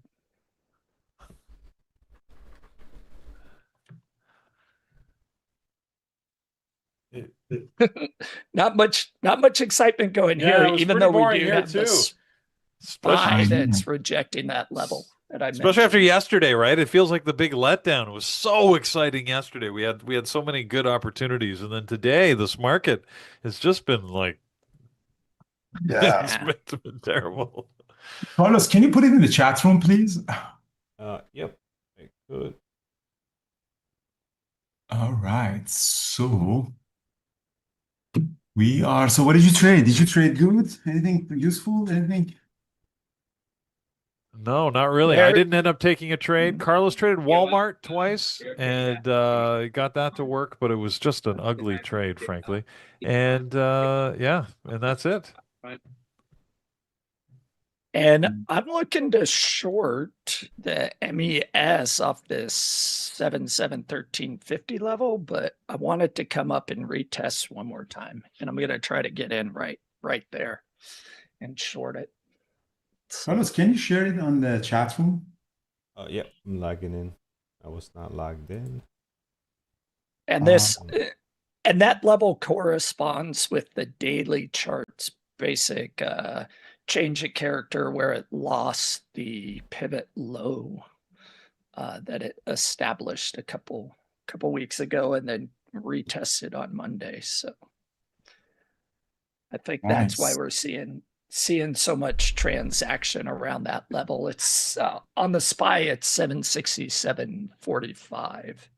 You can see that's where the SPY really sold off in the pre-market, recovered back to it, the market open, and then sold off, and now we're retesting it again. So you that's read the level you I'm read watching. futures really well, Mike. I know you're using Atlas for futures as well. Yeah, I really love Atlas for futures. Like the levels are very clearly defined. You just really, I found for myself, I just have to really make sure I get in at the right level, because if you chase a futures trade or you're like, oh, I missed it, I'll just get in now, you can really screw up your risk to reward. So you just got to be patient with it and understand that it's going to come back to you. And then you just ride it out to those levels. So I'm really enjoying futures, and I really love Atlas to correspond with it. So, Mike, the single stock futures, they haven't been released officially, have they? No, I've been looking for it. So I think CME Group, you can trade them on CME Group, but like IBKR, I haven't been able to find them or trade them. I still think they're kind of in the process of brokers adapting them and figuring out how they're going to manage the margin requirements on them is what I think's going on. But Yeah, they I have to think probably CME Group's really trying to promote them because they see the value in the 24 hours. And, they want commissions, transactions, more money for them. and they have to probably be able to hedge the risk. So they have to come up with their system to hedge the risk. Yeah, it's true. Yeah. It's interesting, but yeah, this attack to the levels are really nice on NQ. It's so accurate, just rip toward these levels. Yeah. I like it. I like the liquidity in the market too. You never have to worry about liquidity in the market. You're gonna get filled, where options, depending on what option contract you're trading, is there liquidity? Is somebody gonna fill it? What's your spread gonna be? Are you gonna take a lot of slippage on it? Futures, you press the button, you're getting out, or you're getting in. Yeah, it's horrible. Like the spread on options are really horrible. Moderna, we wanted to trade yesterday. It was just horrible. Yeah. Just did you see how NQ went through that level? Really fast. That was really great. Yeah, it's really going toward these levels really fast. Yeah. Yeah. SpaceX is also heading down, so market seems that a little bit weakness again. Yeah, SpaceX is down 5%, going down through 132.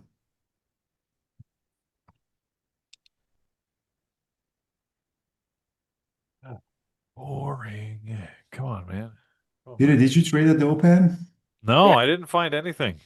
Nothing for me.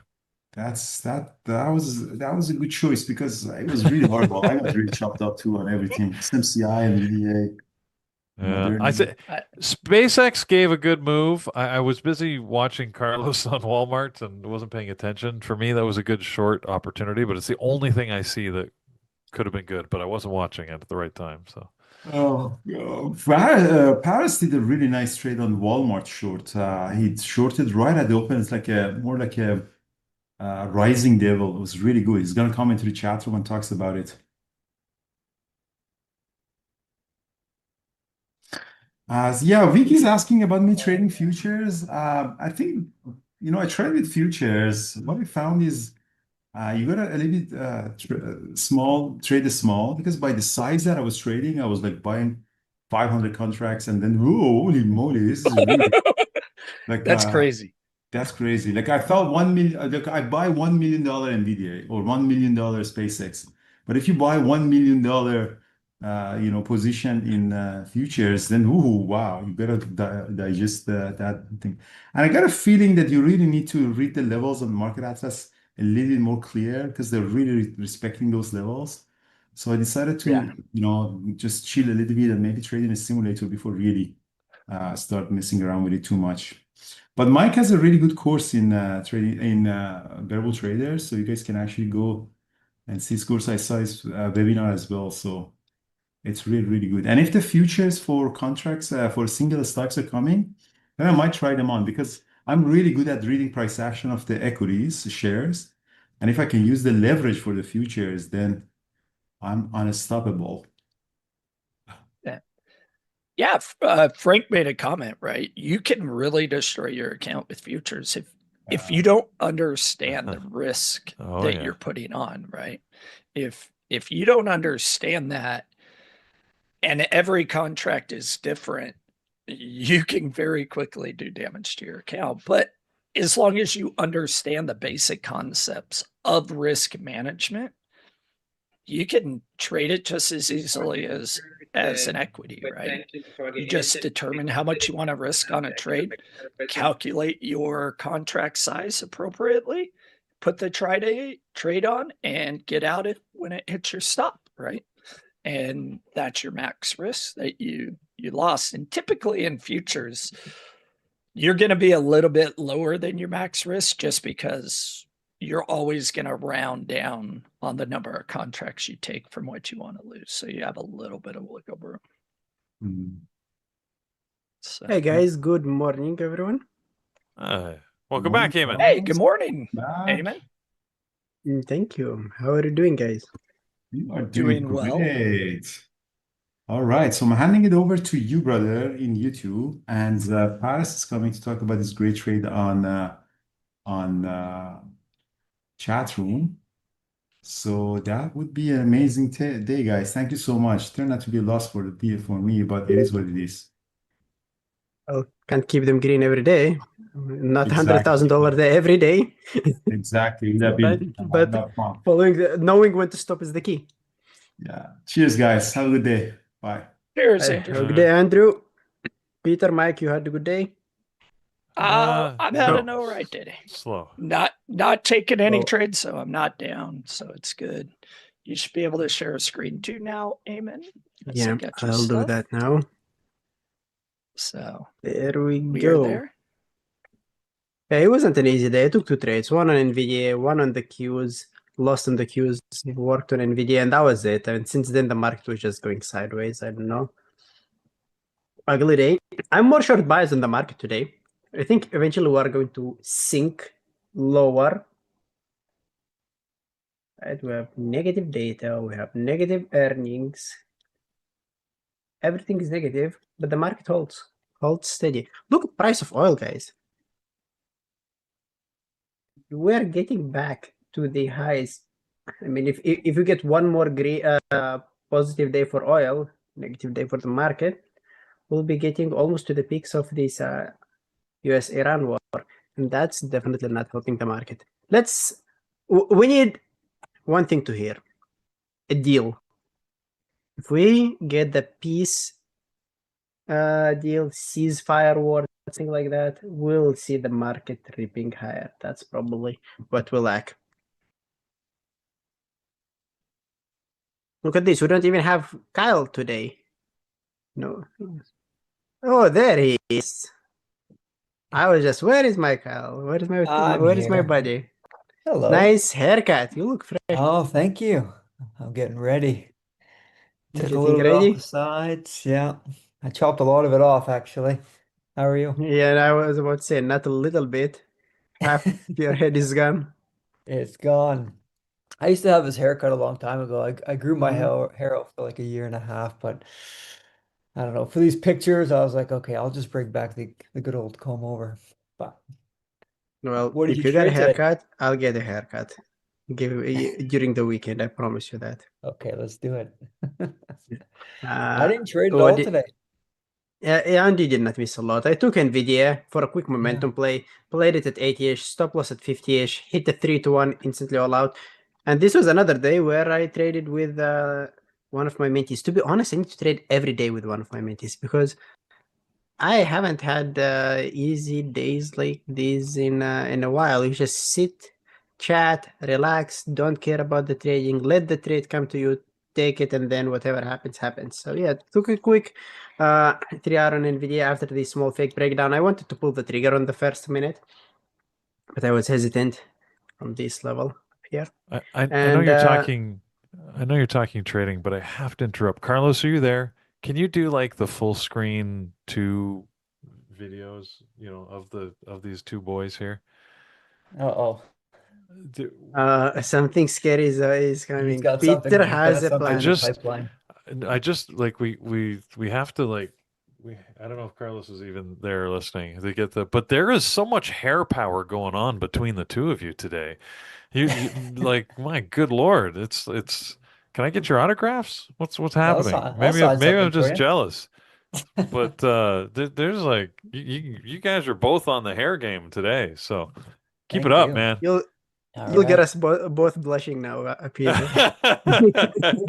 All right, well, that's my job. I got to do the sort of the dad thing. I got to No, I love it. Thank you, embarrass Peter. everybody. All right. Anyways, all right. Get back to actually talking about stocks. But I just looked up and it caught me by surprise. I'm like, look at that, man. Like, what the heck? All right. I'm telling you, when I get rid of my, I like the long hair. I'm just like honestly like styling it every day, like blow drying it. It is just like it's a Mhm. nightmare. So this is just like Well, a good clean haircut, boom over the top, a little bit of gel on the top, and we're looking well, good. But thank you, as Peter. I always say, any day you have hair is a good hair day. So just remember that. Think about the Remember alternative. that. Just look at me and think of the alternative. So, all right. I'll let you get back Thanks, to Peter. things. Yeah, thank you, Peter. All right, guys. I forgot where we were, guys. Hey, A but lot I of actually love compliments your just throw me entry. off my feet. I love your entry on NVIDIA. Breaking pre-market high. It's a nice clean 5-minute opening range breakup too. Like that's a great entry. I know you Yeah, I said you was missed, waiting for it to but clear that's a these levels around here.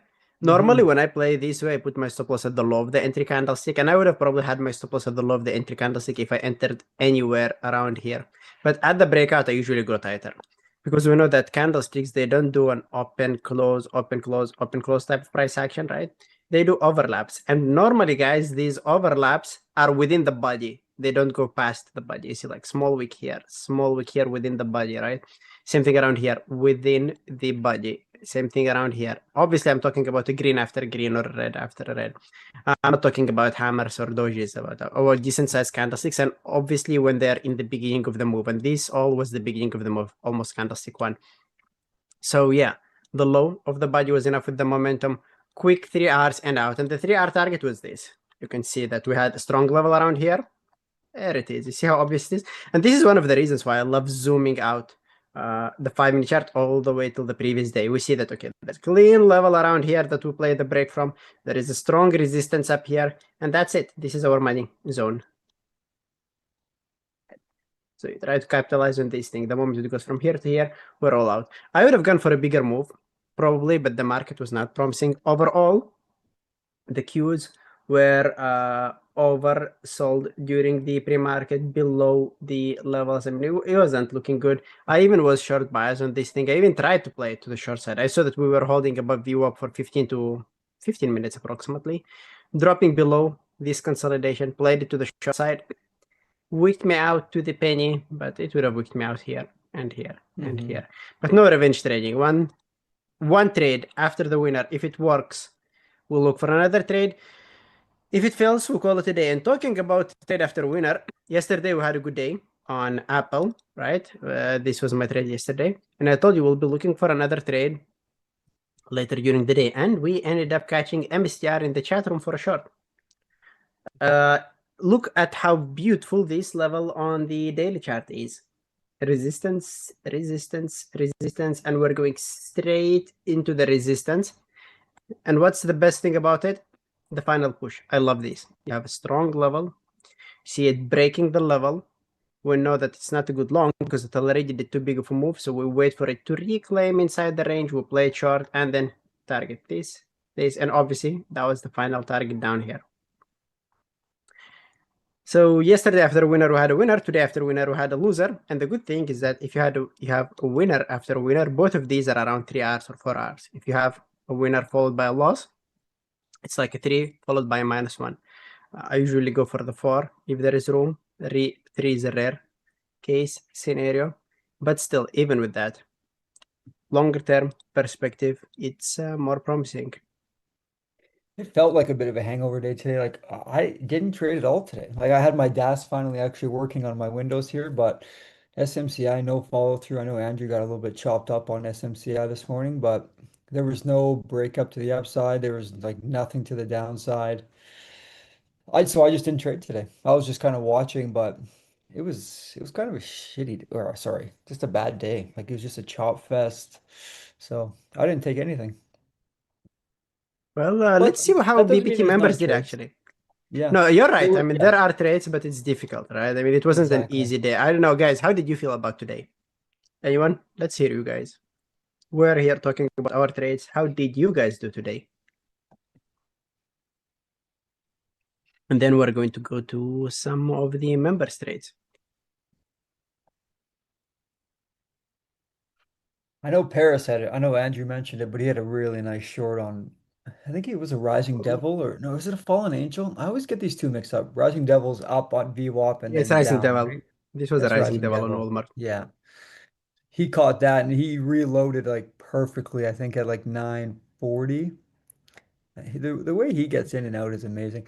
If he comes in, you guys are in for a treat. He was one of the traders that honestly, when I was just a member in BBT, I'd watch him all the time. He is such a good trader. I love how he recycles his shares. So maybe he'll come in today. We'll see if he is, but either way, he's worth following too.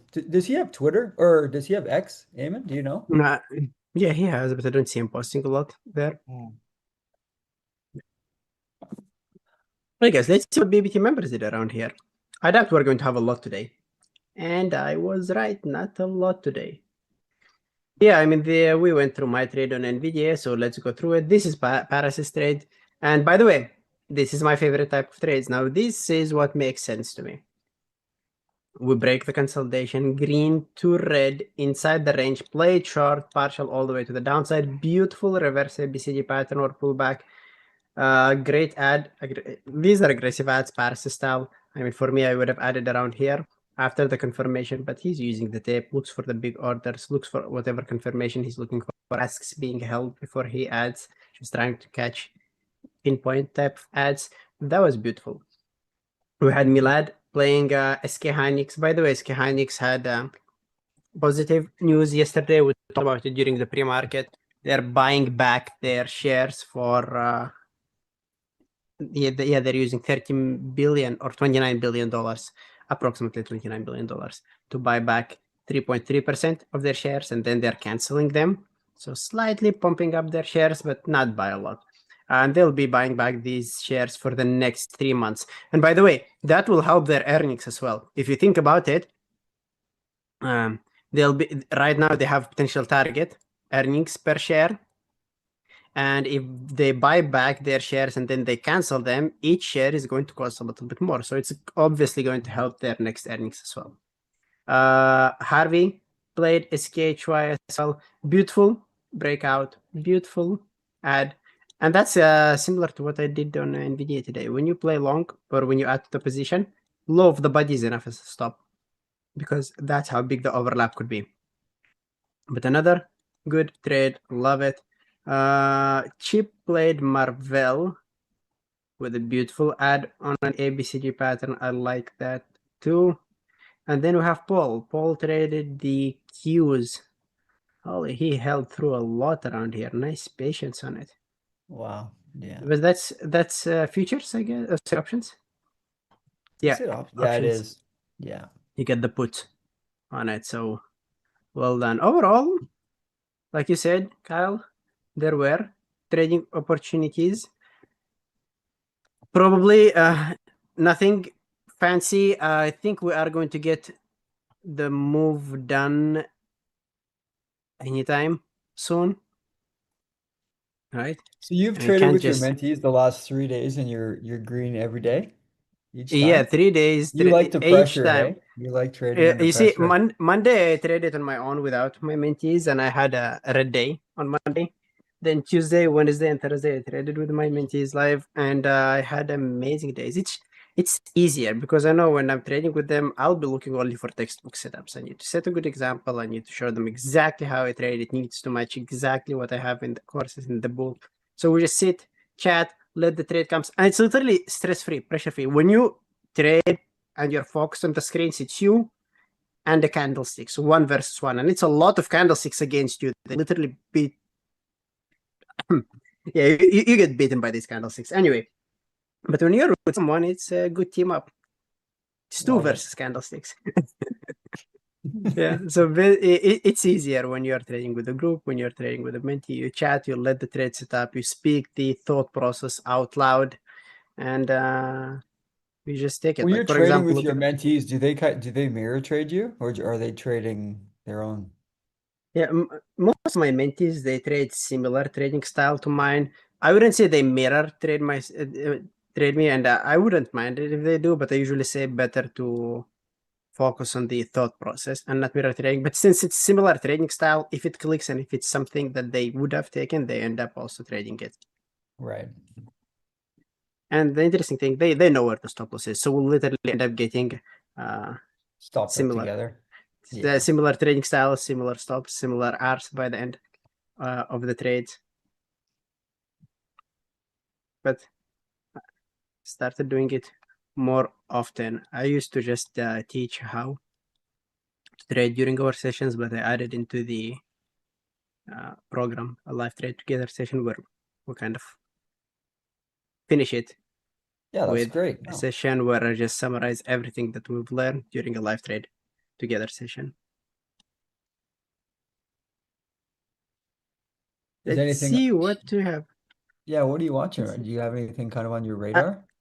I'm not interested in taking any trade, but SpaceX looks interesting for a long. Look at this. We had a nice small break of the low of the day, and right after the break of the low of the day, this thing is recovering. What I don't like about SpaceX is that it is also descending. So even though it looks like a fake breakdown and a decent long opportunity, it looks like it's going to break to the downside eventually. But that's not looking like a bad long around here. Let's take a look at SpaceX on Atlas. Hell, it's a wedding trip, right? Or I'm wrong? Yep. No, wedding. Yeah. When is it happening? Sunday. Well, congratulations. And what are you Thank doing you. right now? Planning? Yeah, planning, just like setting up, being stressed, getting gray hairs. Why are you being stressed? Are you afraid she's gonna say no? Oh no, no, no, no. That's not the thing. That's nothing. Yeah, that's not something that could happen, right? It's impossible to No, no, happen. no. We've come too Okay. far for that. No. And if Okay. she does, Mm, yeah, I don't know what I'm Uh, gonna do. I'll just cry. I'm probably gonna cry anyways, honestly. I'm a pretty emotional guy. Like I'll probably cry like 3 or 4 times to be honest. As embarrassing as it sounds, but that's if anyone's gonna make a bet, it's the over of 2 crying sessions for Kyle on the weekend for sure. But let the feelings come out. that's right. Right? Well, let's talk about your feelings. Why are you nervous? What do you feel? I'm like nervously excited. It's just like setting everything up because we're doing a wedding here, like a backyard kind of thing, and Mhm. we're setting everything up, so it's just so much stuff that we have to do still, and it's just overwhelming because it's just like there's 3 or 4 of us doing it, but there's just so much stuff to do. It's just like fuck. So we'll chip away at it today, and every day just get a little bit closer, and we'll get it done. How far are you from your home? Um, well, I'm in Calgary, so I'm 3.5 hours from my home. Mm-hmm. Yeah, that's not that far. Not too close either, obviously. No, no, no, no. But, But like, oh, so well, I grew up in Calgary, but we moved to Edmonton. Um, I've been there since 2015, but I lived in Vancouver for 5 years before that. And then I got recruited from my restaurant from Vancouver to Edmonton. So that's where I am now, and that's where I met my beautiful fiance. friends and family only. Small wedding, big wedding. Yeah, 70 people. 70 people. Yeah, that's not Yeah. too small. No. That's decent. Yeah, that's decent amount of people in your life. Yeah. Um, we're going to Candace just asking about a honeymoon. We're just going to a spa. We're going to there's a Canmore Nordic spa. So there's like a cold plunge and we're getting a massage and staying overnight there. Yeah, everyone's invited. Hey, if you're in the chat room, you can come. Well, you're going to bump these numbers from 70 to 170. Be careful about who you're inviting. Everyone, my fiance's like, who are all Everyone is these people? I'm like, invited. these are just they're friends in the chat room, okay? You can have a BBT table. Come on, guys. Yeah, it'll be Hit the good. like button, not for the giveaway for Kyle and his wedding, just a small Yeah. support for him. There you go. Thank you. Yeah, it'll be a good time. It should be a good time. The what is it called? Yeah, the Nordic spa. It's like there's a cold plunge, a hot sauna, and you get a massage, and it's a nice day. As long as it doesn't rain. It's been raining so much here. Hopefully, You see, that's not a bad thing actually, because eventually it'll stop raining. You'll get a nice sunny day. yeah, exactly. Hmm. I am excited. Yeah. Thanks for all the love in the chat. Yeah, it's gonna be a good day. Yeah. Thank you. The caveat is that Kyle won't give us the address. Gonna have to do a public record search. I'll put the address in the chat room. Is anyone actually in Calgary in the chat room? Yeah, let me count you first, guys. Let's do a head count first. Yeah, let me filter this out quickly. Yeah, before I make a decision. No honeymoon in Banff. That's one of the greatest. Honestly, I've been to Banff because I grew up in Calgary. I've been to Banff probably like 50 times. Like the novelty of Banff has kind of worn off on me. It is very beautiful, but I've been there so many times, like Moraine Lake and Bull Falls and like the castle that's in Banff. I've been there a bunch. It's a beautiful place. Kyle and Eamon, did you guys see that the few months market will be open? I did see that it might Yep. be what are your thoughts on that, Eamon? I'm thinking about it. Instead of losing money 6 hours a day, we'll be losing money 3 hours a day. I mean, Yeah. it's interesting. No, I'm kidding. To be honest, we'll see. It depends on the liquidity. It really depends on the liquidity. If you get something I'm just worried that about the zero volatility at liquidity, the open. Like we're not going to get that same push, you know? Or do you we think will. We will. you think? Well, Okay. eventually, because think about from this perspective, working hours are not going to be 23 hours a day, right? It's going to still be 9 to 5 jobs. Most of the algos will be running on their full capacity market hours because there is a human being that's watching them. The meetings are within that time. Most of the processes are happening within market hours. After that, it's going to be less. There will still be some algos running, but I don't expect the exact same volatility. And that's for sure a thing like it's going through. Yeah, it It is. is, eh? But Okay, I'm more cool. interested about individual stock futures, like futures, Tesla futures, Apple futures, NVDA futures. This is something that I'm excited about because I'm going to give futures a go if that happens. Okay.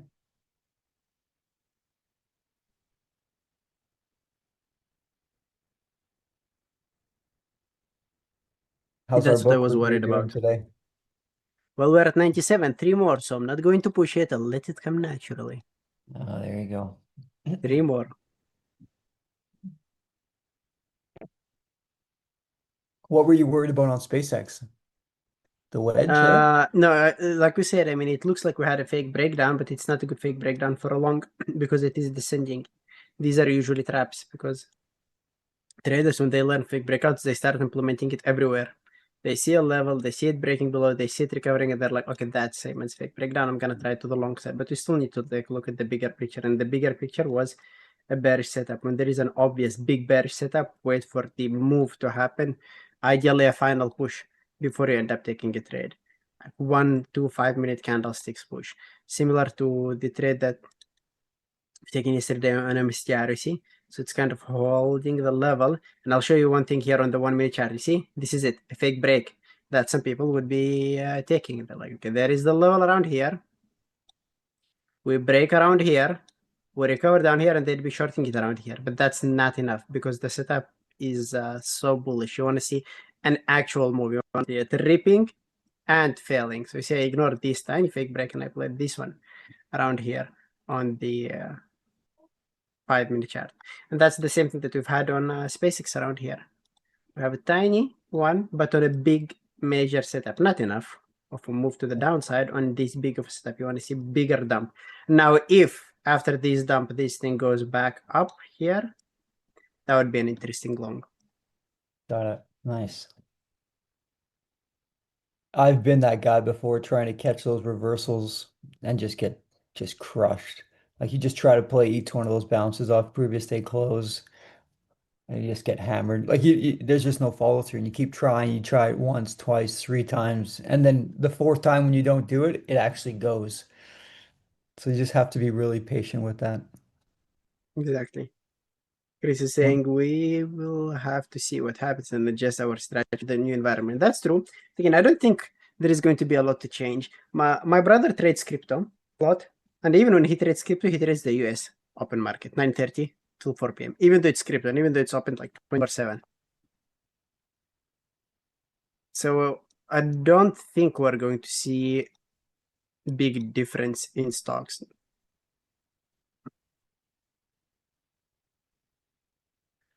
Bitcoin's almost at 100,000 today. Or this is Canadian pricing, that's why.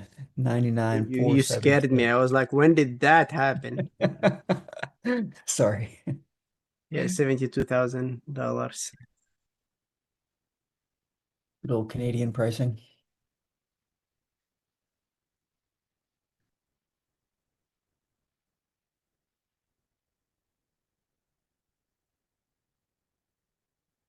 Uh-oh, someone's getting in trouble. Someone is getting in trouble.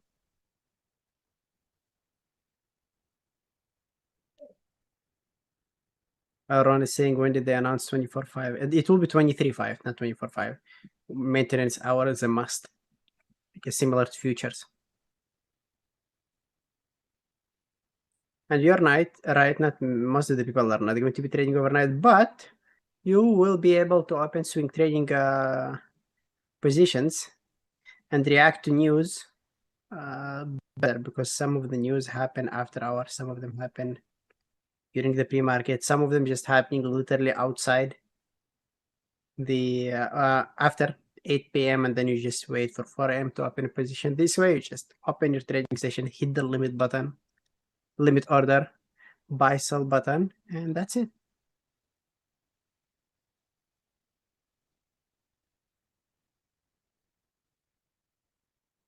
You'll wait for SpaceX just for that example for it to go down to like 131, come back up, and then retest 132.50 and then look for it? Honestly, if it goes all the way down to 131, it's not going to be a good reversal. That would be an actual breakout, not a fake break. For it to be a fake break, you want to see the breakout, but you don't want to see it going so far from the breakout area. You see like barely one candlestick, and then it fails.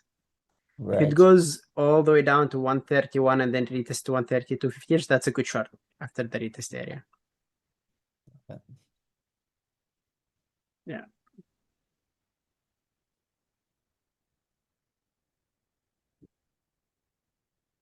What's MSTR doing? Let's take a look. Yes, what's MSTR doing?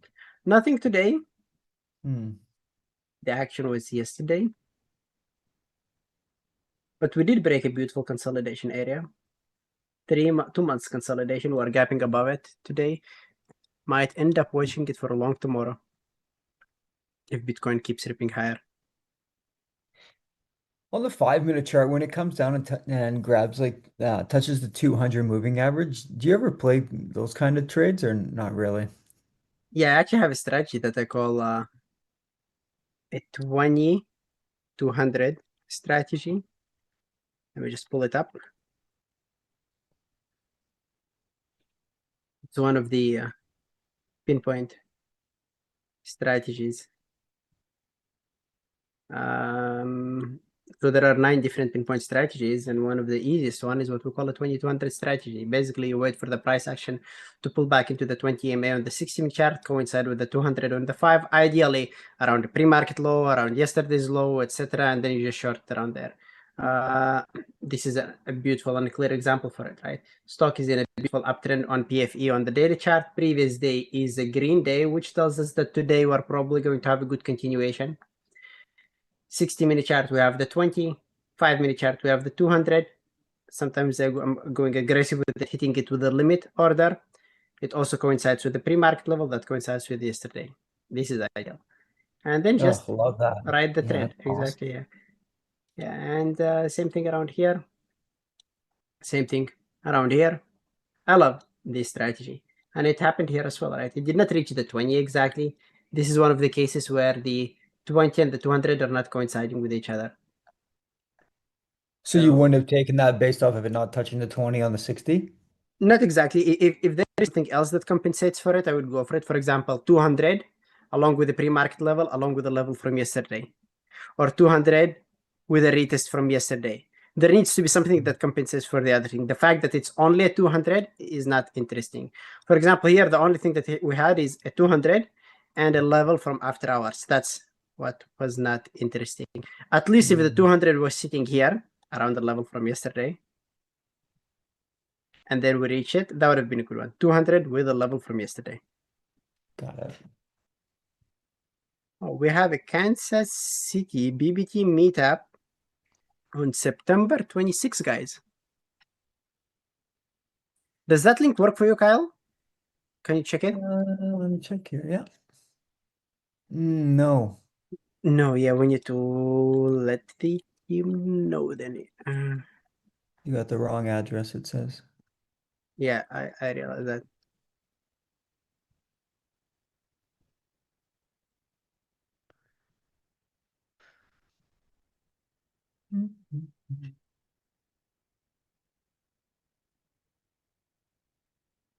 Pat, what did you trade today?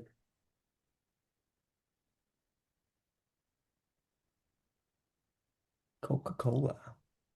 Wait, it works through Telegram, but it doesn't work on YouTube.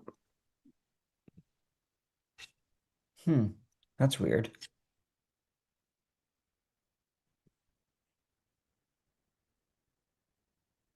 Frank. What's USO doing? What's oil at? God, I can't even see. Let me see here.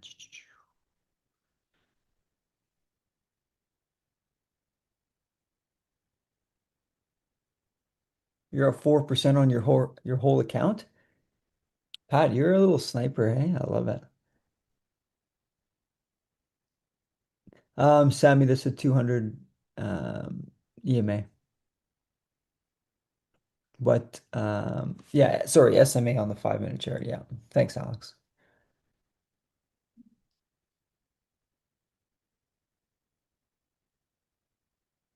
Yeah, so I'm back here. 20 EMA on the hourly plus 200 SMA on the 5-minute. Yes, that's it. Thank you, Kyle. I think you responded to that question, but I'm lagging. Oh, My okay. software is not updated.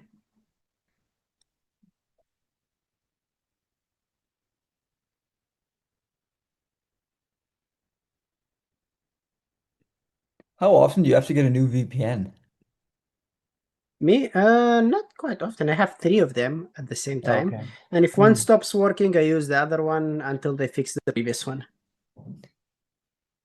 So And they can just roll. like you just lose them out of nowhere, like it just stops working. Yeah, the government kind of blocks them. Then they look for a way around it while the other one is working. Kind of blocks it, or it does It's block kind it. It does block it. It does block it, but let me stay away from direct calls. I don't want to get I don't want, yeah. fined or anything. Maybe it's not the government. Hello, I don't Mr. know. Amen. Yeah. Keep me away from that. Let's talk trading, guys. What are you guys watching right now? Give us something to look at here. Kind of a boring day, honestly. It is. Look at this price action. Oh, just like Just literally sideways. I think eventually we are going to sell off. but I don't see any sign to any direction at the moment. Just sit and wait.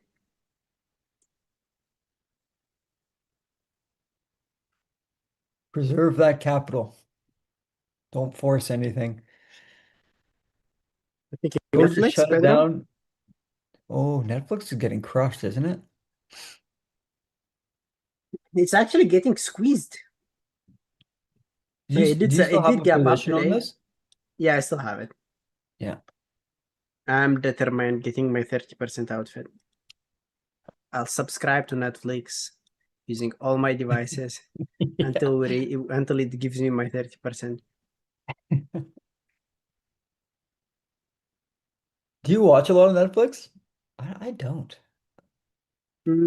I used to watch a lot of it, but it feels like there is nothing to There's watch no good right shows now. anymore. Yeah, I Or maybe agree. we grew over it. Are we getting old, Yeah. Kyle? I am old now, but apparently there's a good golf show on there. With what's his name? Will Ferrell. All my friends are telling me to watch it, but I just honestly I don't have time to watch TV. Like I don't know, just having a kid and just life is just so busy these days. It's just sitting down for like an hour and a half, 2 hours, just like I just can't do it. And then Let's see this, sometimes I guys. get What is your... sorry to cut you out. Guys, while Kyle is sharing his story, throw us your favorite Netflix shows, and let's see what you guys are watching here. All right, Kyle, sorry to cut you out. no, So you're you were good. You're saying good. No, I'm just family, saying like life yeah, busy, I mean like sometimes I just feel like just going to bed at 9 o'clock and just going to bed and trying to get like 7 hours of sleep and then just waking up at 9 o'clock. 5:30, 6. Yeah, buddy. He like my son goes to bed at like 8, like 8, 8:30. And then like my fiance and I will hang out and just chat and for like half hour, 40 minutes, and then like she'll have a bath and I'll sometimes just go to bed. 9 o'clock. That's that's part of my youth. That's why I look so young. I get like 7, 8 hours of sleep every single night. Part of Uh, my youth is going to bed at 3 a.m. 3 a.m. Yeah, and getting up at what 2, 3 time? a.m. I get my 7, 8 hours of sleep. So you I sleep wake up from at 10 or 11. 3 a.m. and you wake up at 7. Okay, hey. Not 7, 10 or 11. Or sorry. Come on. Oh, that's what it's called. Yeah, Trippy Simmer the Hawk. That's that golf show. Yeah. Apparently, it's pretty funny. The Maybe I'll Hawk? give. I mean, the name is Yeah, familiar. yeah. It's with Will Ferrell. Eamon's got the gaming body clock. That's Yeah, actually true. I used to sleep at 5 a.m., 6 a.m. just doing this gaming online. I can't believe I stopped playing. I need to get my adrenaline back. It was fun. It was good days. Oh, the Boros that I watched. That was an interesting show. the Burrows. Okay, great TV talk. MSTR. Can we pull up at MSTR? Chris, sorry, if Eh, it's not soccer, it's gonna be TV. Okay, there's not much going on. You was also interesting, I agree. But I didn't watch the last couple of seasons. I like the first two.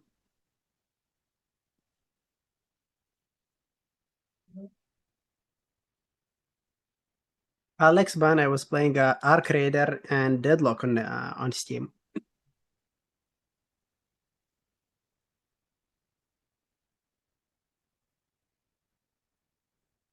Do you think Tesla is off to $350 area? Probably not today. Or or maybe. Doesn't look bad. It could do that. It could do that. Frank, there are some series that are so interesting within the first couple seasons and then they just stretch it out and they kill it. There are other series that actually get more interesting in later seasons. I liked From. I don't know if you watched it. And it was interesting until this fourth season. This fourth season was boring. They were stretching it out, but I like the first. It got me hyped for the second. I like the second and even more hyped for the third. But the fourth, it's just a lot of talk. That's what one of my favorite shows ever is Seinfeld. God, that show was so funny. And they went out on top. Like he didn't want to stretch it out and ruin it. He's just like, you know what? We can't keep doing this over and over again. So he quit. I think there was like 70 million viewers. It was like 19. When did it end? Like 1998 or 99, I think. But that show was just an But all-time. wait, That's like, you're telling me they didn't want to stretch it out and they literally had 9 seasons, 22 episodes each season, yes. Yeah, yeah. and that's But not it was stretching still it out. Well, it was still actually pretty good. Like the last two seasons were probably, I don't know, they weren't as funny as the beginning ones. I think the writers, like, eventually just can't come up with anything new. It just, and especially the way they were shooting it, like, not, I would say like 80% of it was inside of their apartment building. It's just like, I don't know. I love the show though. Like Kramer, oh, he's so funny. And George, did you ever watch Seinfeld? Not really. It Oh, seems like yeah. it's pre-birth, pre my birth. I see the last season was 97, 98. 97, 98, yeah. Yeah, great show. Ending with them in jail was awesome. Yeah. Yeah, yeah. Oh, yeah, House of the Dragon. I didn't watch. I watched only one season, and yeah, I like Game of Thrones. Do you like Game of Thrones? I do. I watched yeah, I watched a lot of that, yeah. That was A probably like the lot of last that, big or all of it? a You lot of can't it. just watch a lot of Game of Thrones. You either watch it fully or not. I did. Yeah, yeah. No, I did. Okay. Because now, yeah, it's to what is it now? House of I don't even know. Mhm. It's House of the Dragon. I House mean, of the Dragon, yeah. And yeah, it's a prequel, right? yeah. Yeah. I enjoy it. It's interesting. Well, see, guys. Apparently, we are watching a lot other than stocks. We're not watching stocks only. Exactly, Trip. If you watch Game of Thrones, you cannot skip the last season. Doesn't work like that.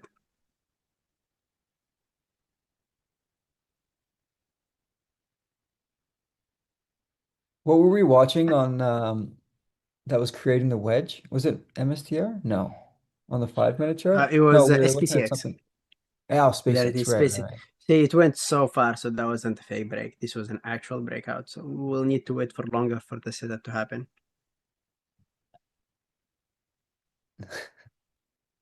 I'm actually curious. How many Harry Potter fans here? How many what? Harry Potter fans here. I Did am you watch not Harry one. Potter? You're not I one. I never, honestly, I think I watched the first one and I never watched the rest of them. Yeah, I like the books, and I ended up watching all the What seasons. is It was it? interesting. Allo Amore. Isn't that one of them? Isn't that a spell?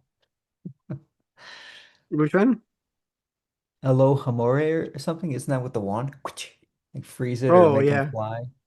I don't remember what it is, but yeah, I know what you're talking about. Oh, you know what it is. You have it on a t-shirt. Probably you probably have a wand behind the avocados. Come on.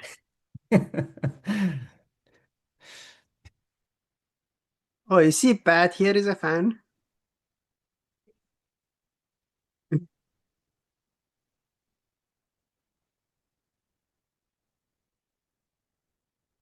I watched the Lord of the Rings series as well, but I like Harry Potter more. Hello. Oh, Ramore. That's what it is. Thank you, Pat. How disrespectful Well, of me. they're making series for that should be released next year. It's interesting whether it's going to destroy it or whether it's going to be Oh. interesting.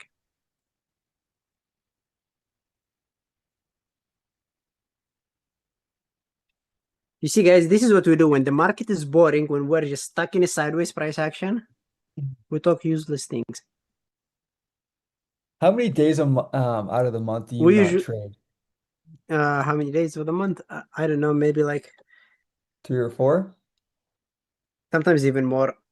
Usually Hmm. 5 trading days a week. I do not trade. 5 trading days per month. I do not trade. Total. So, yeah, okay. Usually 1 day monthlies, but last 2 weeks were weird. I was trading every single day. I did Me not skip too. any trading day. Maybe tomorrow. Maybe it's going to be Today's the tomorrow. first day I haven't traded in a long time. Wedding effects. Yeah. RC I saying, I'm new wanted to here. I've trade been watching you SMCI longer. today. Like even like Isn't Andrew got in on it. I think he maybe could have scalped a little bit because I think he did a 1 minute opening range breakup, but it was just garbage for And then he like was 20 adding minutes. around the consolidation. Yeah. Ugh, it was just it was shit. Oh, sorry. I gotta stop swearing. RCC is asking about mRNA. We had a big move yesterday in mRNA, and I have this holy rule: do not touch a stock after a big run. It needs rest, and today is the resting Yeah. day. What a run up on that though. That was all over our news, like Global News, which is like our one of our big providers in Canada. mRNA was everywhere all over the news yesterday for this melanoma vaccine. Yep.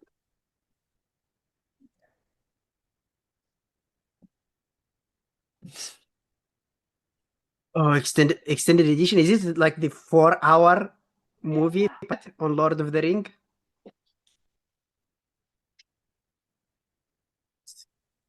I used to watch the extended editions. You need to get your whole day free for that. Food breaks.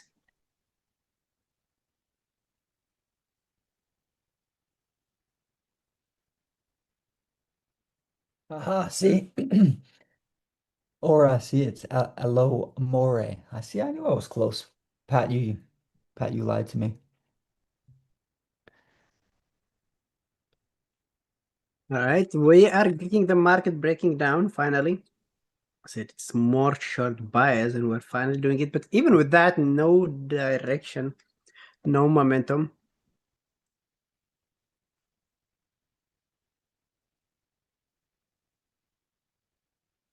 Just an ugly, ugly day, honestly. For my style, anyways, and a lot of styles, I think. And this is why you guys need to know when to stop. It's just that some days that's what's happening. Imagine playing it short like I did, then getting stopped out. See it going in your favor, re-shorting it, placing a stop loss at the high to get stopped out the second time, playing it to the short side another time, only to get stopped out around here and then around here. And you could do the exact same to the long side. Imagine playing it long here, getting stopped out here, playing Yeah. it long here, getting stopped out here, and then playing it long here and getting stopped out here. This is Yeah. the type of price action that destroys you. That's why you literally Ugh. need to know when to stop. And that's why I have another rule: not more than 2 trades per ticker. If 2 fail, that's it. I like And that. if you're taking only A plus setups, like perfect textbook setups, it should work after 2 attempts. And if it doesn't, then move on. So you'll never take 3 stabs at one ticker. No, unless I'm No, that's a breaking my good rule, which rule. happens rarely. Yeah. I like that rule actually. Yeah, just You start they're done seeing with things 2, or close it and chasing forget about things. it. Exactly. You, Yeah. it's getting personal. That's right. Exactly. That's right. Yeah. Then you feel like you have to prove a point to it, and then the market just all of a sudden takes $500 from you, and you don't even know what happened because you've lost True. control.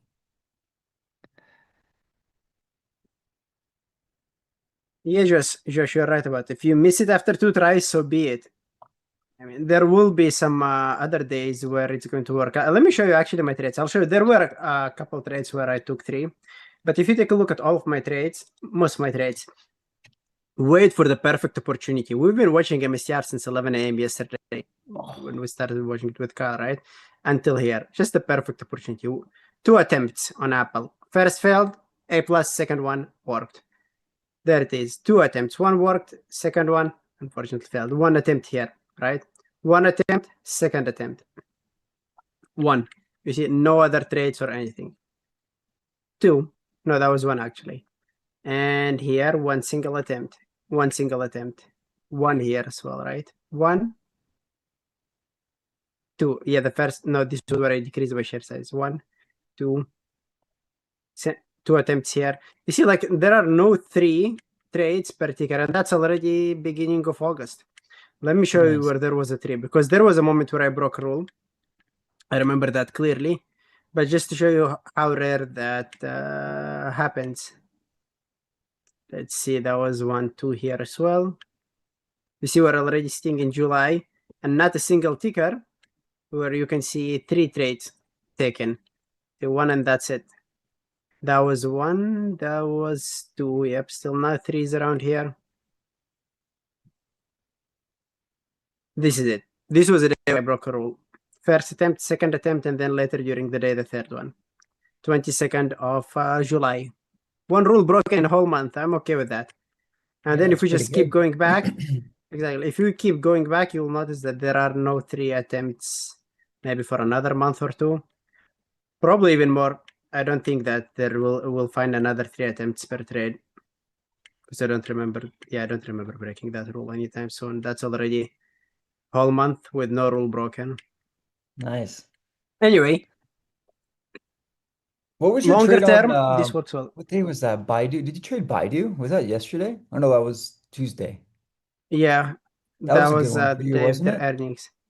Yeah, it Earnings, was a yeah. reversal day. Yep, when they ended up selling off, right? There it is. I love these ones. Oh, Oh, it was that actually 2 candle days is ago. so Yeah, clean. Yeah. this looks beautiful. I love entering at the turning point where the candlestick goes from red into the green. You pull the trigger, put stop loss part of the wick, and that's it. Oh, yeah, that was so clean.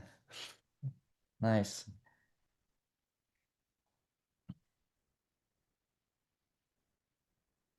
But that's a different book. Come on.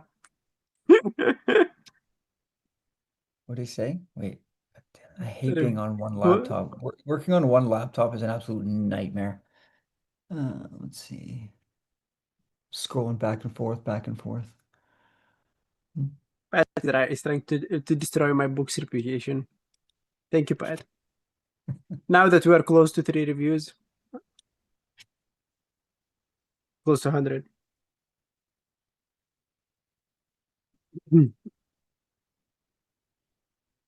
RNA, it's not dumping, it's chopping around. Like, look at this. This is where the market opens. This is where we're sitting at. Literally, the first 2 minutes, it sold off all the way down here. And since then, it did nothing.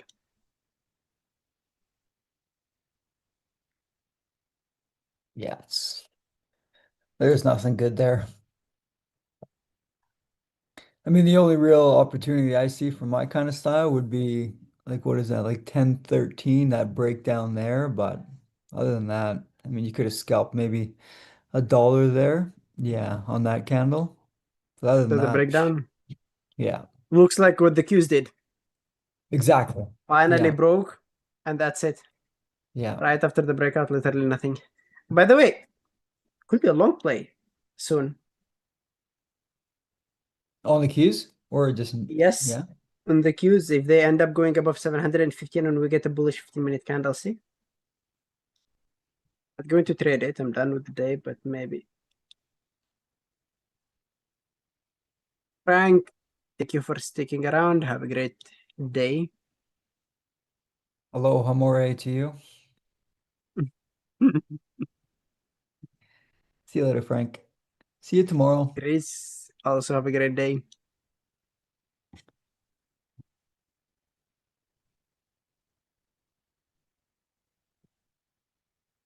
Oh yeah, today's just a wash, honestly.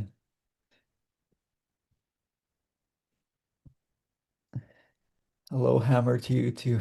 Yeah. God, we need to do a meetup. I know they're doing one in Kansas City, but we need to do a big one. Maybe I'll email Andrew.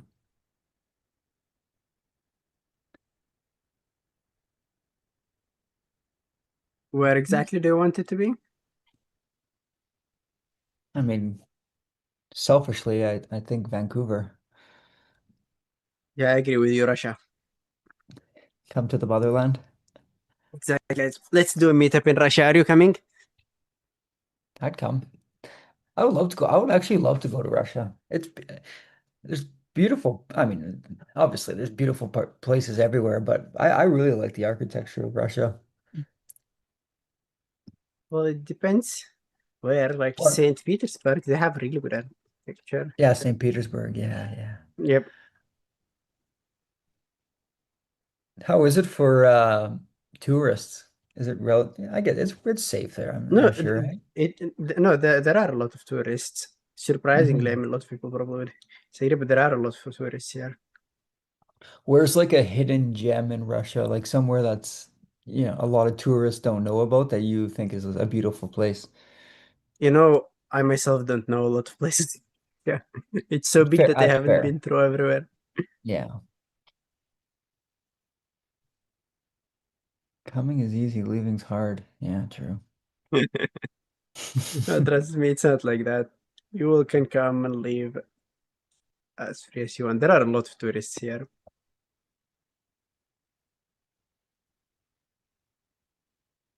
Can meet up in Hawaii. I like that. Oh, Hawaii would be awesome. Hawaii meet up, yeah, why not? My sister actually, Melanie lives on Vancouver Island. She's in Comox. Vancouver Island's beautiful. Oh, Costa Rica. Sammy says, let's have a look at SpaceX. What is that doing? Look at this. Queues are setting up for a long, beautiful fake. That's what we would call a fake breakdown. Stock breaks and instantly recovers one candlestick afterwards. That's Beautiful 7-Eleven. Yeah. 15-minute chart. Exactly. That it looks interesting. Anyway, let's take a look at SpaceX. SpaceX still has nothing. It's difficult to tell whether it's going to reverse or just reverse ABCD. Nice, get out of here.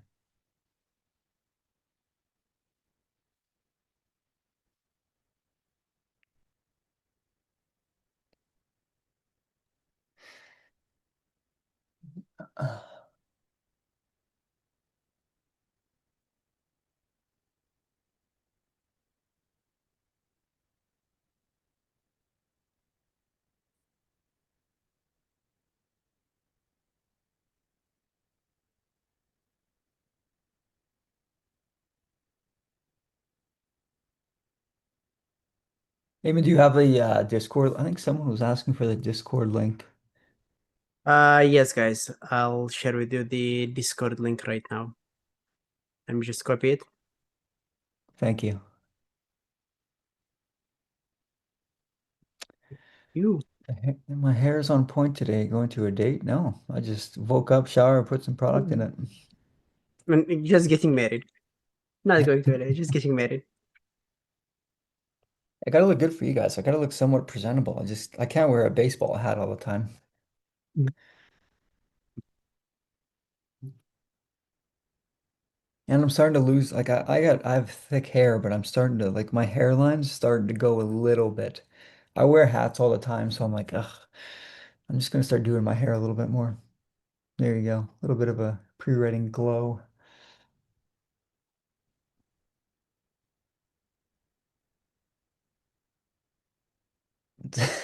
Yeah. And a nice new razor.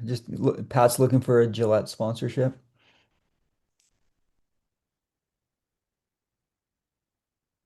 Honestly, if I was losing my hair, if it starts to recede, I'm just shaving it off. I'll go bald. I'm not going to be one of those guys that have kind of like a cul-de-sac or whatever it's called. It's not for me. Just shave it. Because I Or have a big head, so I think it would look weird. I think it depends on the size of your head and like how it's kind of structured. Like Peter's a good-looking bald guy. Like I he can agree with rock it. that. He Yeah, he rocks it good. He has it confidence suits with Peter it. to be It bald. does suit I him, can't yeah. imagine Peter with hair. Did you have picture of Peter with hair, you said? Because I didn't see that. I think I did actually. I oddly enough, like um whenever I use ChatGPT to make an image, I just Google Peter Donnelly, and there's a couple good ones that come up of him in his act, like when he was Mhm. wherever he was working in his corporate world. There's a couple really good ones of him with like a strong dark goatee, and then there's some hair. But yeah, like some people can, pull off a bald head. I don't think I'm one of them, but he's got a good old I don't think melon. I'm one of them either. With all this hair, I can't see it. See it again. Maybe later today I'll chat GPT you and me and make us bald, and I'll bring it tomorrow and see what we look like. Well, I'll make let's all first have the, a you know meetup. what? I'm gonna make Take a all the picture together. moderators bald. and just see what that gives us. And I'll put us all together, and maybe I'll do a Harry Potter themed everyone's bald. I know that's No, probably not a good ad I campaign won't. for BBT. I'm just kidding. We're gonna But lose members. I'll do you and me bald and see what ChatGPT does for us. It's gonna do us wrong. I know it. We're gonna look ridiculous. It's actually getting better at that. It's not losing quality.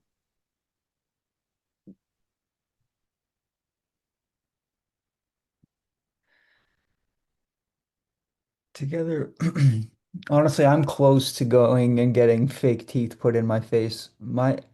I can't even tell you guys.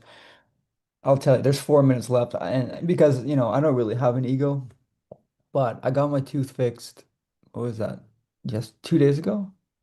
Like they put this bridge back in, and it popped out yesterday again. So I have my Invisalign retainer. I don't even know where it is, but my tooth is like just holding on right now. I took glue and I glued it to the back of my tooth. I'm gonna have to figure something out, but so I'm gonna have to wear a retainer for my wedding, I think, which is insane, but it's sitting in right now, but it's just holding on by really nothing, literally a thread. And this glue right here. You think I'm lying to you? There it is. There it is. Extreme glue. Like this, Is my it the same teeth thing that are. you use for your desk? Yeah, No. exactly. Yeah. Like I can't catch a break with this tooth. Like I bite into anything and boom, it just pops out. Like I just can't anymore. So I think if the drinks are flowing and I'm, around 11 o'clock, I might just take my tooth out for a party trick and just have no tooth from some pictures. It'll be a great story. A great story. I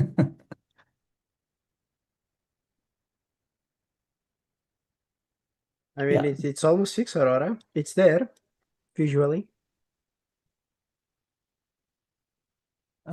Yeah, I played hockey growing up. Oddly enough, it wasn't a hockey injury. I told the story. It was my ex-girlfriend who was a nurse, but my teeth were actually numb from hockey. I got cross-checked in the face, so my two front teeth were actually numb. Like they were, a lot of the cells, I guess, in them were dead. Like they weren't, the teeth didn't change any color. Like they weren't dead, but they were essentially numb. So when I fell, I wasn't in any pain because I couldn't really feel it. But anyways, go get dental Imagine cement. surviving years of hockey without losing any tooth, and then just losing it because your ex-girlfriend took a blood test from you. I'm telling you, I don't know. my life, the stories I have is like I should write a memoir one day.